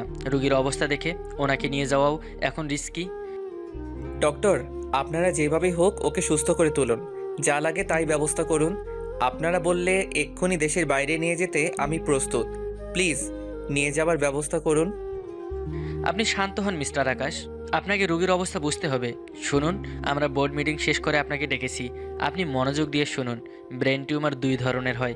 এক ধরনের টিউমার এমন জায়গায় হয় যে সহজে অপারেশন করা গেলেও পরবর্তীতে রেডিওথেরাপি দিতে হয়, কারণ জীবাণু পুরোপুরি ধ্বংস হয় না। এখানে টিউমার আবারও হতে পারে, এটা ক্যান্সার পর্যন্ত হয়। আরেক ধরনের টিউমার অপারেশন করলে আবার হবার সম্ভাবনা না থাকলেও এটা এমন জায়গায় হয় যে অপারেশন করা অনেক রিস্কি। তার উপর অপারেশন পরবর্তী রক্তক্ষরণের ঝুঁকি থেকে যায়। আপনার স্ত্রীর যে টিউমার সেটা অপারেশন করলে ভালো হতে পারে, তবে এই অপারেশন করা খুবই কঠিন হলেও আমাদের দেশেই এখন এর উন্নত চিকিৎসা আছে। কিন্তু বললাম না, দেশেই হোক আর বিদেশেই হোক এই রিস্ক নিয়ে অপারেশন করতে হবে। অপারেশন ভালোভাবে শেষ হলে যদি রক্তক্ষরণ না হয় তবে উনি সুস্থ হয়ে যেতে পারেন। আপনি ওনার স্বামী, রিস্ক যদি নিতে চান আমরা অপারেশন করতে প্রস্তুত। আর আমাদের সাথে একজন বিদেশি স্পেশালিস্ট আছেন, উনি একটা সেমিনার উপলক্ষে এসেছেন। আপনার ওয়াইফ খুব লাকি, কারণ অনেক আগে থেকে চেষ্টা করেও ওনার শিডিউল মেলে না। এখন আপনি সিদ্ধান্ত নিন, নিয়ে আমাদের জানান, তবে দ্রুত জানাবেন। অপারেশন করতে হলে রুগীকে আগে থেকেই তৈরি করতে হবে। আকাশ কিছু সময় 2 হাতে মুখ ঢেকে বসে থাকে। ডাক্তার তারাও আকাশের মনের অবস্থা বুঝতে পারছে, কারণ তারাও রক্তে মাংসে করা মানুষ। আকাশ সাহেব, ভেঙে পড়বেন না, এটা লাইফ রিস্ক। 2টো পথ আছে আপনার সামনে, হয় রুগী এভাবে কষ্ট পেয়ে মারা যাবে, না হয় অপারেশন। আর অপারেশনটা একমাত্র আল্লাহ ভরসা। আল্লাহ যদি চান তো উনি আবার স্বাভাবিক জীবনে ফিরতে পারবেন। আকাশ নিজেকে স্থির করে নিয়েছে। অপারেশন কখন করবেন? আগামীকাল আমাদের ওটি আছে। আমরা চাইছি প্রথম অপারেশন আপনার স্ত্রীরটা করতে। সময় নষ্ট করতে চাচ্ছি না আমরা। রোগীর অবস্থা নিজেই তো বুঝতে পারছেন। ঠিক আছে ডক্টর, আপনারা অপারেশনের ব্যবস্থা করেন। আকাশ টলতে টলতে বের হয়ে আসে। আমি কখন ঘুমাচ্ছি কখন জেগে উঠছি বুঝতে পারি না। মাথা অসহ্য যন্ত্রণা করে। হাসপাতালের 4 দেওয়ালের বাইরে যেতে খুব ইচ্ছে করছে। আমি যখন থাকবো না তখন তো আর কিছুই দেখতে পাবো না।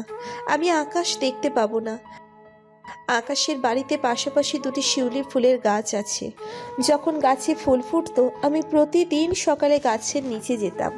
সবুজ ঘাসে যখন শিউলি ফুলগুলো ছড়িয়ে থাকতো আমার প্রাণ ভরে যেত। আমি বুক ভরে নিঃশ্বাস নিতাম। আর কখনো আমি সেই শিউলি তলায় যেতে পারবো না। কষ্ট হচ্ছে, ভীষণ কষ্ট। আমার দিন ফুরিয়ে আসছে। ছাদে খোলা বাতাসে দাঁড়িয়ে মেঘ দেখতে পারবো না। এই পৃথিবীর নিয়ম এত নিষ্ঠুর কেন? আকাশ কি করবে যখন আমি থাকবো না? ওর কি খুব বেশি কষ্ট হবে? আমি জানি আকাশ কান্না করবে আমার জন্য। মামার আদর, মামির বকুনি ঝুকুনি আর শুনতে পাবো না। সাইফ সুমনা মামিকে লুকিয়ে এটা সেটা আবদার করবে না। আমার পছন্দের বইগুলোতে ধুলো পড়ে যাবে। সুমনার বিয়ে হয়ে যাবে। কে মুছে রাখবে সেই ধুলো? আর ভাবতে পারছি না, মাথা ফেটে যাচ্ছে। উফ, এত অস্থির লাগছে কেন আমার? তখনই একজন নার্স এসে আবারও একটা ইনজেকশন দিয়ে দেয়। আমার চোখে আস্তে আস্তে ঘুম নেমে আসে। যখন ঘুম ভাঙলো দেখি আকাশ আমার হাত ধরে বসে আছে। আকাশ, বলো কাজল। আপনি সারাক্ষণ এখানে পড়ে আছেন, ঠিকমতো খাওয়া দাওয়া কিছুই করছেন না। আমি সব করছি, তুমি এসব নিয়ে চিন্তা করো না। আকাশ আমার মাথায় হাত বুলিয়ে দিচ্ছে। আমি মৃদু হেসে বললাম, আমি জানি আপনি নাওয়া খাওয়া ফেলে এখানে পড়ে আছেন। আচ্ছা, ডাক্তার কি বলেছে? আর কতদিন সময় আছে আমার? 1 মাস, না 1 সপ্তাহ, নাকি আরো কম? চুপ, কী সব বলছো তুমি? একদম এসব বাজে কথা বলবা না। আকাশ, আপনি এই গানটা শুনেছেন? যখন পড়বে না মোর পায়ের চিহ্ন এই বাটে। গানটা বোধহয় আমার মতো যাদের সময় ফুরিয়ে যায় তাদের জন্য লেখা হয়েছে। দেখুন, আমার সব লেনা দেনা চুকিয়ে যাচ্ছি। আকাশ আমার গালে হাত রেখে বলল, কোথাও যাচ্ছ না তুমি, সব লেনাদেনা বাকি আছে, সব বাকি আছে। আকাশ কাঁদছে, শব্দ যাতে না হয় অনেক কষ্টে চেপে রাখছে কান্না, কিন্তু চোখ ভেসে যাচ্ছে। আকাশ কেবিন থেকে বেরিয়ে যায়। আকাশ কাঁদছে। কাঁদো, কান্না চেপে রাখতে নেই, ভেতরটা চৌচির হয়ে যাবে। আকাশ বাইরে বেরিয়ে পাগলের মতো কাঁদছে। আমি চোখ বন্ধ করে বুঝতে চেষ্টা করছি। তীব্র যন্ত্রণা হচ্ছে মাথায়। আমি সহ্য করার চেষ্টা করছি। অনেকটা সময় কেটে যায়। আমার চোখে ভাসছে সেই যে নদীর পাড়, যেখানে আমি রোজ বিকালে বসে থাকতাম, যে নদীর পানিতে পা ডুবিয়ে দিতাম। আকাশের হাতের স্পর্শ পেলাম, কিন্তু চোখ খুললাম না। আমার কষ্ট হয় চোখ খুলে রাখতে। জানেন, আমাদের বাড়ির পাশেই একটা বড় নদী ছিল। খুব ইচ্ছে করতো প্রতিদিন একটাবার সাঁতার কেটে নদী পার হয়ে ওপারে যাই, কিন্তু আমি যে সাঁতার জানি না। বাবার কড়া নিষেধ ছিল যাতে পানিতে না নামি, আর আমি সাঁতার জানি না, তাই পানিতে নামতে ভয় লাগতো। প্রতিদিন নদীর পানিতে পা ভিজিয়ে বসে বসে দেখতাম। আমার কথা বলতে খুব কষ্ট হচ্ছে, তবুও ইচ্ছে করছে আকাশের সাথে কথা বলতে। হয়তো আর কখনো সুযোগ পাবো না, কিন্তু যা বলতে চাইছি সে কথাটাই বলা হচ্ছে না। সুমনা ফুপিয়ে ফুপিয়ে কাঁদছে, আমি শুনতে পাচ্ছি, কিন্তু কিচ্ছু বলিনি ওকে। কাঁদুক। আকাশ আমার হাতটা ধরে বসে আছে। পাগল লোক একটা, যতক্ষণ আমার কাছে থাকে আমার হাত ধরে বসে থাকে, যেন হাতটা ছাড়লেই আমি অতল গহ্বরে তলিয়ে যাব। আসলেই তলিয়ে যাচ্ছি একটু একটু করে। দিন ফুরিয়ে আসছে আমার। আকাশ বুঝতে পারছে আমার কথা বলতে খুব কষ্ট হচ্ছে, কথা জড়িয়ে আসছে মুখে। তুমি কথা বলো না, চুপ করে শুয়ে থাকো। আমি তোমার পাশে বসে আছি, তুমি ঘুমাতে চেষ্টা করো। আমি চেষ্টা করছি ঘুমাতে, কিন্তু ভীষণ যন্ত্রণা করছে মাথায়। এদিকে ঔষধ খাওয়ানোর সময় হয়েছে। নার্স এসে ঔষধ দিল। আকাশ আমাকে ঔষধ খাইয়ে দেয়। আর কথা বলতে পারছি না, কথা জড়িয়ে যাচ্ছে মুখে, তাই চুপ করে আছি। কখন যেন ঘুমিয়ে পড়লাম। যখন ঘুম ভেঙে যায় দেখি আজকেও মামা মামি এসেছেন। দুজনেই আমার পাশে বসে আছেন। মামার সামনে হুইল চেয়ারে আর মামি আমার হাত ধরে আমার সিটেই বসে আছেন আর বারবার চোখ মুছছেন। আজ বেশি কথা বলেননি আমার সাথে। যাবার সময় আমার কপালে মামি একটা চুমু দিয়ে যান। আমার চোখে পানি চলে আসে। মামিকে এই প্রথম এভাবে জড়িয়ে ধরলাম। মামিও ধরে রাখলেন ওনার বুকের সাথে মিশিয়ে। মনে হচ্ছে কত বছর পরে মায়ের স্পর্শ পেলাম। মামা মামি চলে গেছেন। আকাশ এখানেই ছিল, মামির কাছে বসে হাত ধরল। সে যেন একটা মুহূর্তের জন্য আমার হাত ছাড়াতে চাইছে না। কাজল। কিছু সময় চুপ করে থেকে আকাশ বলল, কাল সকালে তোমার অপারেশন। আমার অজান্তেই একটা দীর্ঘশ্বাস বাতাসে মিলিয়ে যায়। আরও দু একটা কি সময় পেতাম না আকাশ? অপারেশন করে কি হবে? করলে তো সেই সময়টুকুও পাবো না। অপারেশন করলে তুমি ভালো হয়ে যাবে। আকাশের কথা শুনে মৃদু হেসে বললাম, আর যদি? বাক্যটা সম্পূর্ণ করলাম না। সব কিছু তো পূর্ণতা পাই না, অনেক কিছুই অসম্পূর্ণ থেকে যায়। এই বাক্যটাও অসম্পূর্ণই থাকুক। আহা জীবন, এই যেন কচু পাতায় টলমলো করা পানি, একটু এদিক ওদিক হলেই ঝরে পড়বে।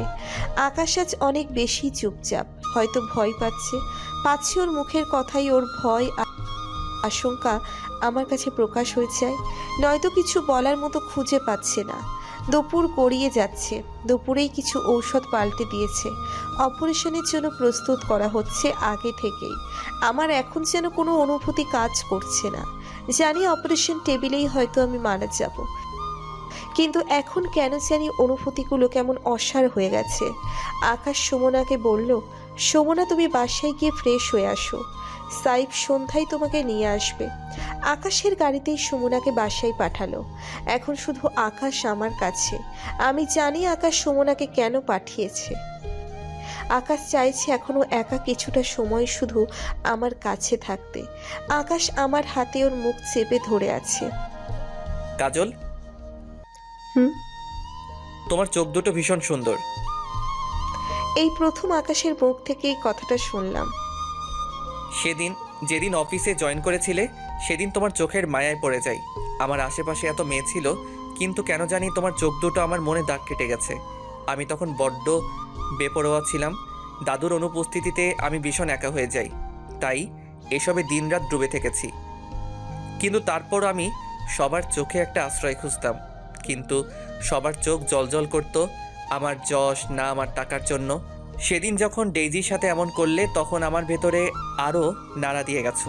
তোমার মুখ সেই প্রথম দিন থেকে ভুলতে পারিনি। আর ওই দিন আরও আন্দোলিত করে দিয়েছিলে।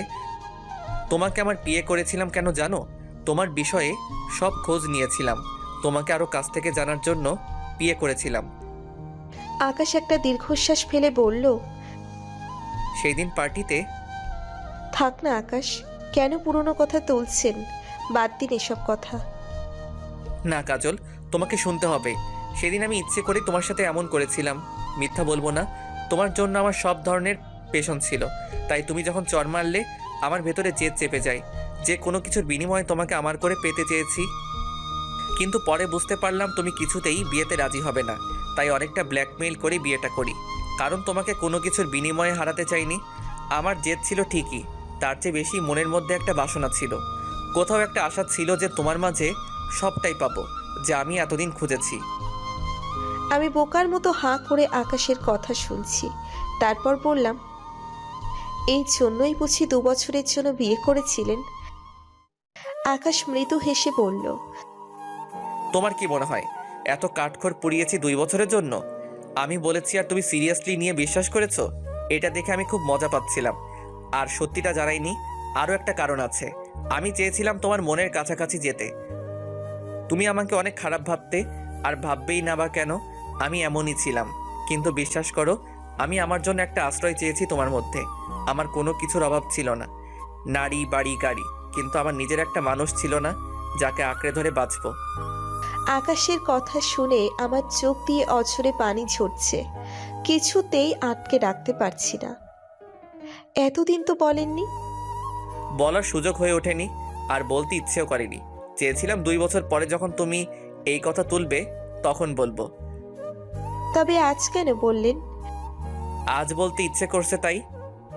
ভয় পাচ্ছেন যদি কখনো আর বলতে না পারেন? না কাজল, ভয় পাচ্ছি না, শুধু তোমার মনের জোর হতে চাইছি, তাই বললাম। আমি ভীষণ একা, ভীষণ। তোমার বাবা মা ছিল, সুন্দর একটা শৈশব ছিল, কিন্তু আমার সবাই থেকেও আমি একা। আমার শৈশব চিড়িয়াখানার বন্দি জন্তুর মতো ছিল। বাবা মা যখন ঝগড়া করত আমি ভয়ে জড়সড় হয়ে যেতাম। আমাকে কেউ বুঝতেই চায়নি। দেখো না, আমার নিজের বাবা মাই ফেলে তোমার জন্য আমার সব বদলে গেছে। প্রথম দিকে জেদের বসে অনেক রাব ব্যবহার করেছি, কিন্তু পরে নিজেই গিল্টি ফিল করতাম। তোমার কাছে যাবার 1000টা বাহানা খুঁজতাম। 7 সাগরের পানি বুঝি আজ দুজনের চোখ দিয়ে ঝরে পড়বে। কতটা সময় পাবো জানি না, হয়তো এটাই শেষ কথা আকাশের সাথে। চোখ মুছে আকাশ বলল, মাঝরাতে ঘুমের ভান করে তোমাকে জড়িয়ে ধরতাম যাতে তুমি বুঝতে না পারো। আসলে আমি তোমার শরীরের ঘ্রাণ নিতে চাইতাম। জড়িয়ে ধরলে মনে হয় ফাঁকা জায়গাটা পূর্ণ হয়েছে। আকাশ কান্নায় ভেঙে পড়ে। আমি কি বলে সান্ত্বনা দিব আকাশকে? এ কেমন নিয়তি? আকাশ চোখ মুছতে মুছতে বলল, বলো। একটা পার আমাকে জড়িয়ে ধরবেন? আমাকে ওর বুকের মধ্যে শক্ত করে জড়িয়ে ধরে। যদি পারতো হয়তো বুক ছিঁড়ে ভেতরে রেখে দিত। আকাশের কান্না বোধহয় বাঁধ ভেঙে গেছে। আমিও আকাশকে জড়িয়ে ধরেছি, যেন কোনো কিছুই আমাদের আলাদা করতে না পারে। হয়তো আর কখনো এভাবে ধরতে পারবো না। আকাশের বুকে জড়িয়ে আমার পৃথিবী ভেঙে কান্না আসছে। আকাশ, আমি বাঁচতে চাই, আমি তোমার সাথে বাঁচতে চাই। আমি পাগলের মতো আকাশের সারা মুখে চুমু খেয়ে যাচ্ছি। এই পাগলটাকে আর কখনো দেখতে পাবো না, এটা মনে হতেই ওকে আবারও ভীষণ শক্ত করে জড়িয়ে ধরি। আমি বাঁচতে চাইছি, আমি আকাশের জন্য বাঁচতে চাইছি। তোমার কিচ্ছু হবে না, তুমি একদম সুস্থ হয়ে যাবে। আকাশ প্লিজ তুমি অপারেশন বন্ধ করো, আমি অপারেশন করাবো না। কেন করাবে না কেন?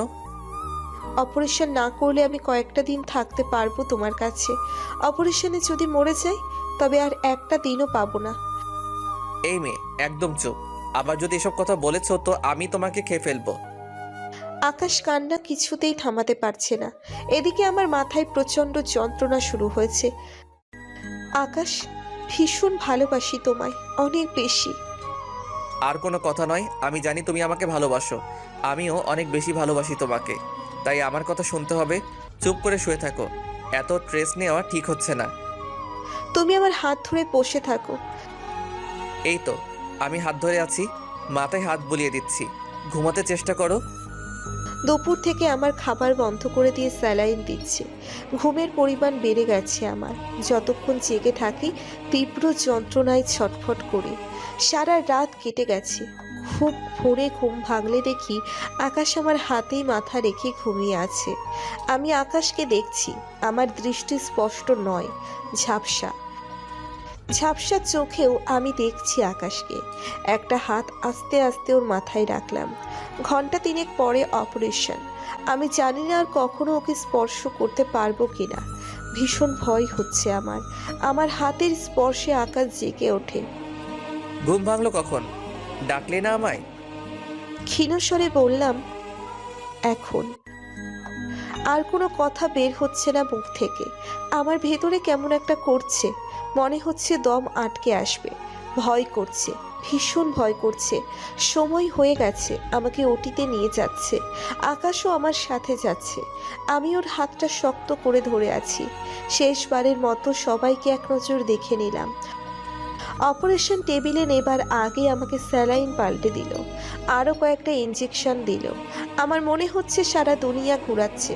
মাথা কেমন ঝিমঝিম করতে থাকে, চোখের পাতা ভারী হয়ে আসছে। টেনে খুলে রাখার চেষ্টা করছি, আমি চোখ খোলা রাখতে চেষ্টা করছি। এদিকে আকাশ সহ সবাই উদ্বিগ্ন হয়ে অপেক্ষা করছে ওটির বাইরে। 3.5 ঘন্টা পরে ডাক্তার বেরিয়ে এলেন। আকাশ ছুটে যায় ডাক্তারের কাছে। ডক্টর, অপারেশন শেষ হয়েছে, 8 ঘন্টা পরে জ্ঞান ফিরবে। তবে রুগীকে এখন 48 ঘন্টা আইসিইউতে রাখা হবে, অবজারভেশনে। আইসিইউতে কখন দিবেন ডক্টর? এই তো কিছুক্ষণের মধ্যেই। আমি কি একবার দেখতে পারি?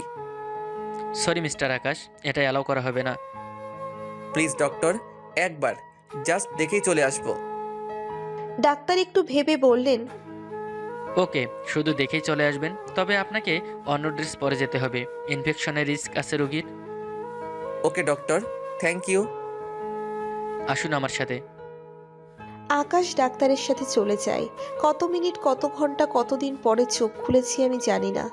অক্সিজেন লাগানো, চোখও পুরোপুরি খুলতে পারছি না। মাথা নাড়ানো যাচ্ছে না, যন্ত্রণা হচ্ছে। শরীর কেমন ক্লান্তিতে ভেঙে আসছে।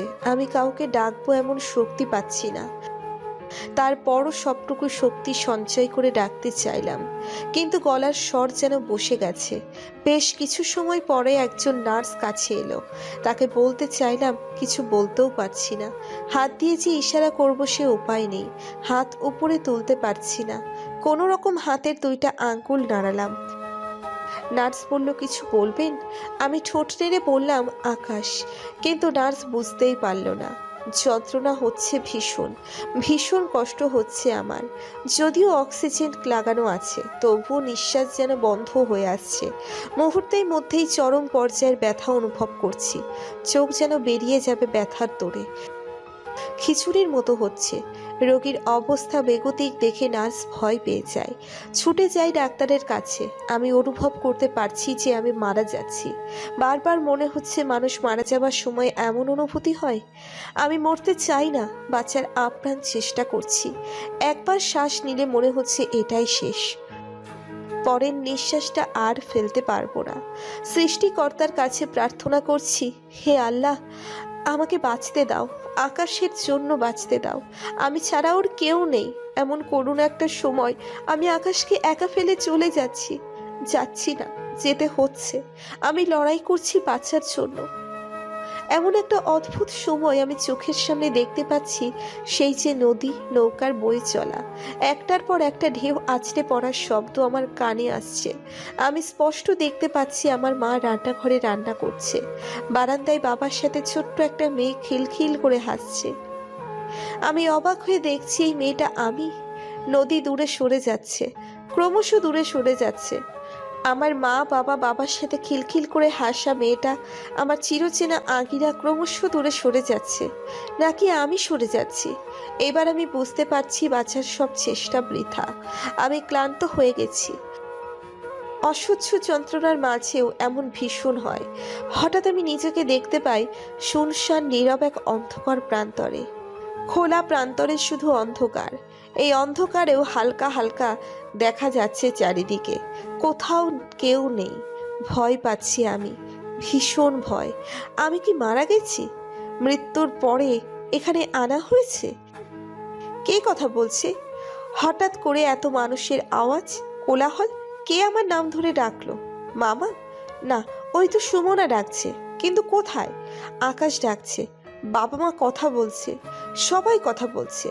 এত মানুষের কোলাহল, কিন্তু আমি কাউকে দেখতে পাচ্ছি না কেন? তোমরা কোথায়? আমাকে নিয়ে যাও। আমি গলা ফাটিয়ে ডাকছি, কিন্তু ওই তো এইখানে দেখা যাচ্ছে। আমি ছুটে যাই, মুখ থুবড়ে পড়ে গেছি। না, এখানে কেউ নেই, কেউ ছিল না, কিন্তু সবার কথা শুনতে পাচ্ছি এই অন্ধকার খোলা ময়দানে। এ কি, শব্দগুলো মিলিয়ে যাচ্ছে, আর কোনো শব্দ আওয়াজ শোনা যাচ্ছে না। সব ক্ষীণ হয়ে গেছে। আবার সেই নিরাপত্তা। মাঠের শেষ প্রান্তে একটা ঘন জঙ্গলের মতো দেখতে পাচ্ছি। এটা কি? জঙ্গল নয়, এটা কোনো প্রাচীর মনে হচ্ছে। কিসের প্রাচীর? কি আছে প্রাচীরের ওই পাশে? হঠাৎ অদৃশ্য একটা শক্তি আমাকে ঘিরে ফেলে, আমাকে টেনে নিয়ে যাচ্ছে। আমি যেতে চাইছি না। আমি স্পষ্ট দেখতে পাচ্ছি একটা ঝলমলে আলো সেই প্রাচীরের গায়ে, যেন একটা ফটক আমাকে সেখানে নিয়ে যাচ্ছে। হে আল্লাহ, তুমি আমাকে একটা সুযোগ দাও, একটা বার বাঁচার সুযোগ দাও। এই প্রাচীর পেরিয়ে গেলে আমি কোনো দিন ফিরতে পারবো না এপাশে। আমার সমস্ত শক্তি দিয়ে মাটি আঁকড়ে ধরে থাকতে চাইলাম, সব ব্যর্থ হয়ে গেল। আমি ফটকের ঠিক সামনে। ভীষণ অভিমান হলো, কার উপর জানি না। নিতে চাও আমায়? বেশ, নিয়ে যাও। ঠিক এই মুহূর্তে আমার না কোনো ব্যথা করছে, না কোনো যন্ত্রণা, কোনো অনুভূতি। এক সেকেন্ডের জন্য সব থমকে গেছে, সাথে আমিও। আমার চোখ জোড়া বন্ধ হয়ে গেল।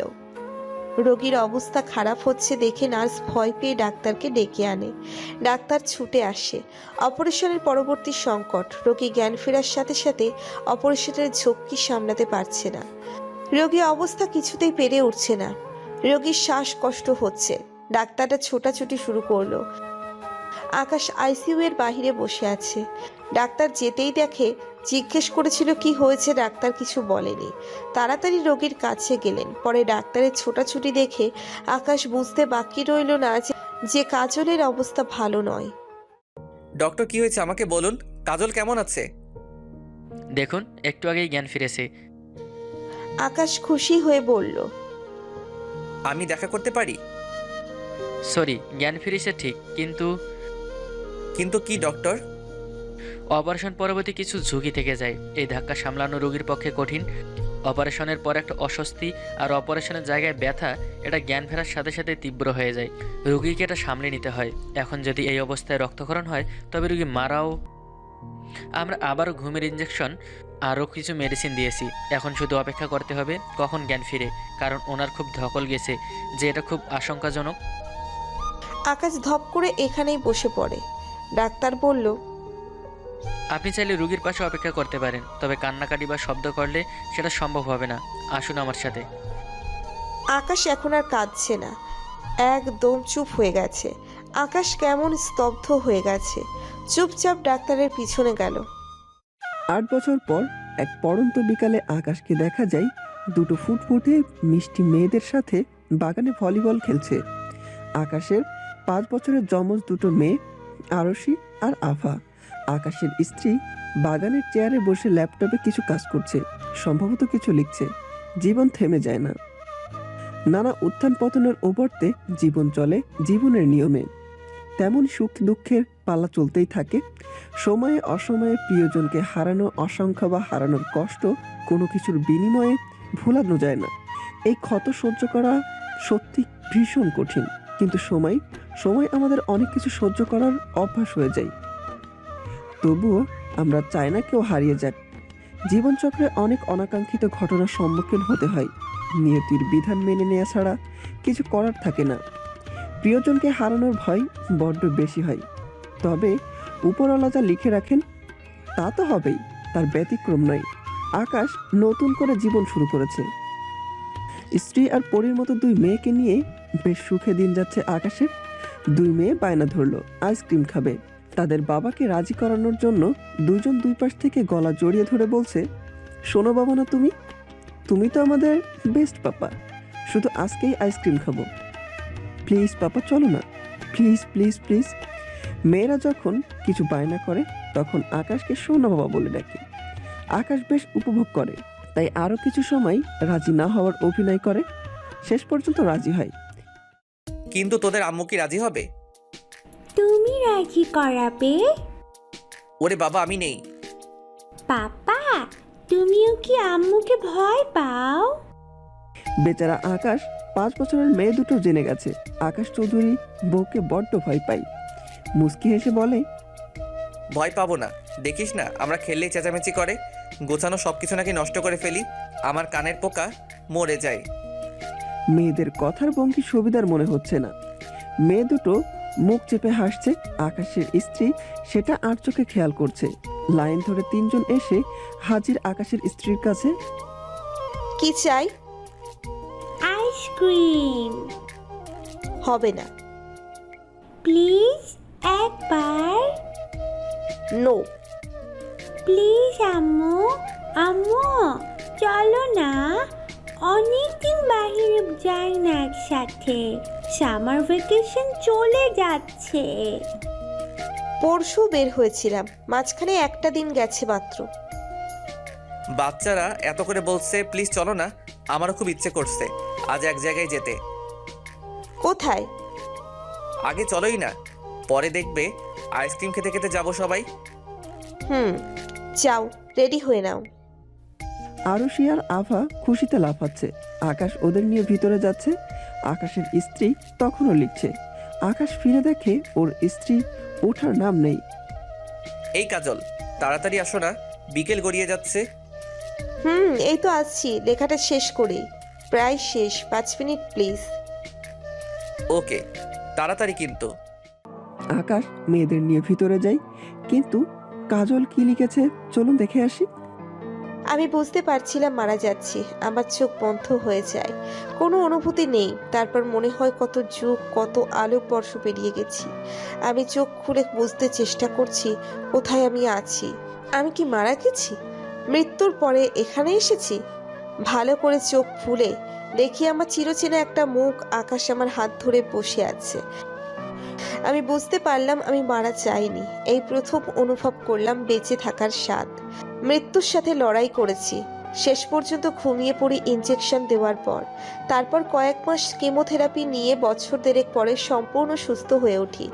আমি আমার আকাশ আর শিয়াভা, এই বাড়ির সংসার দুহাতে আগলে রেখেছি আমার বুকে।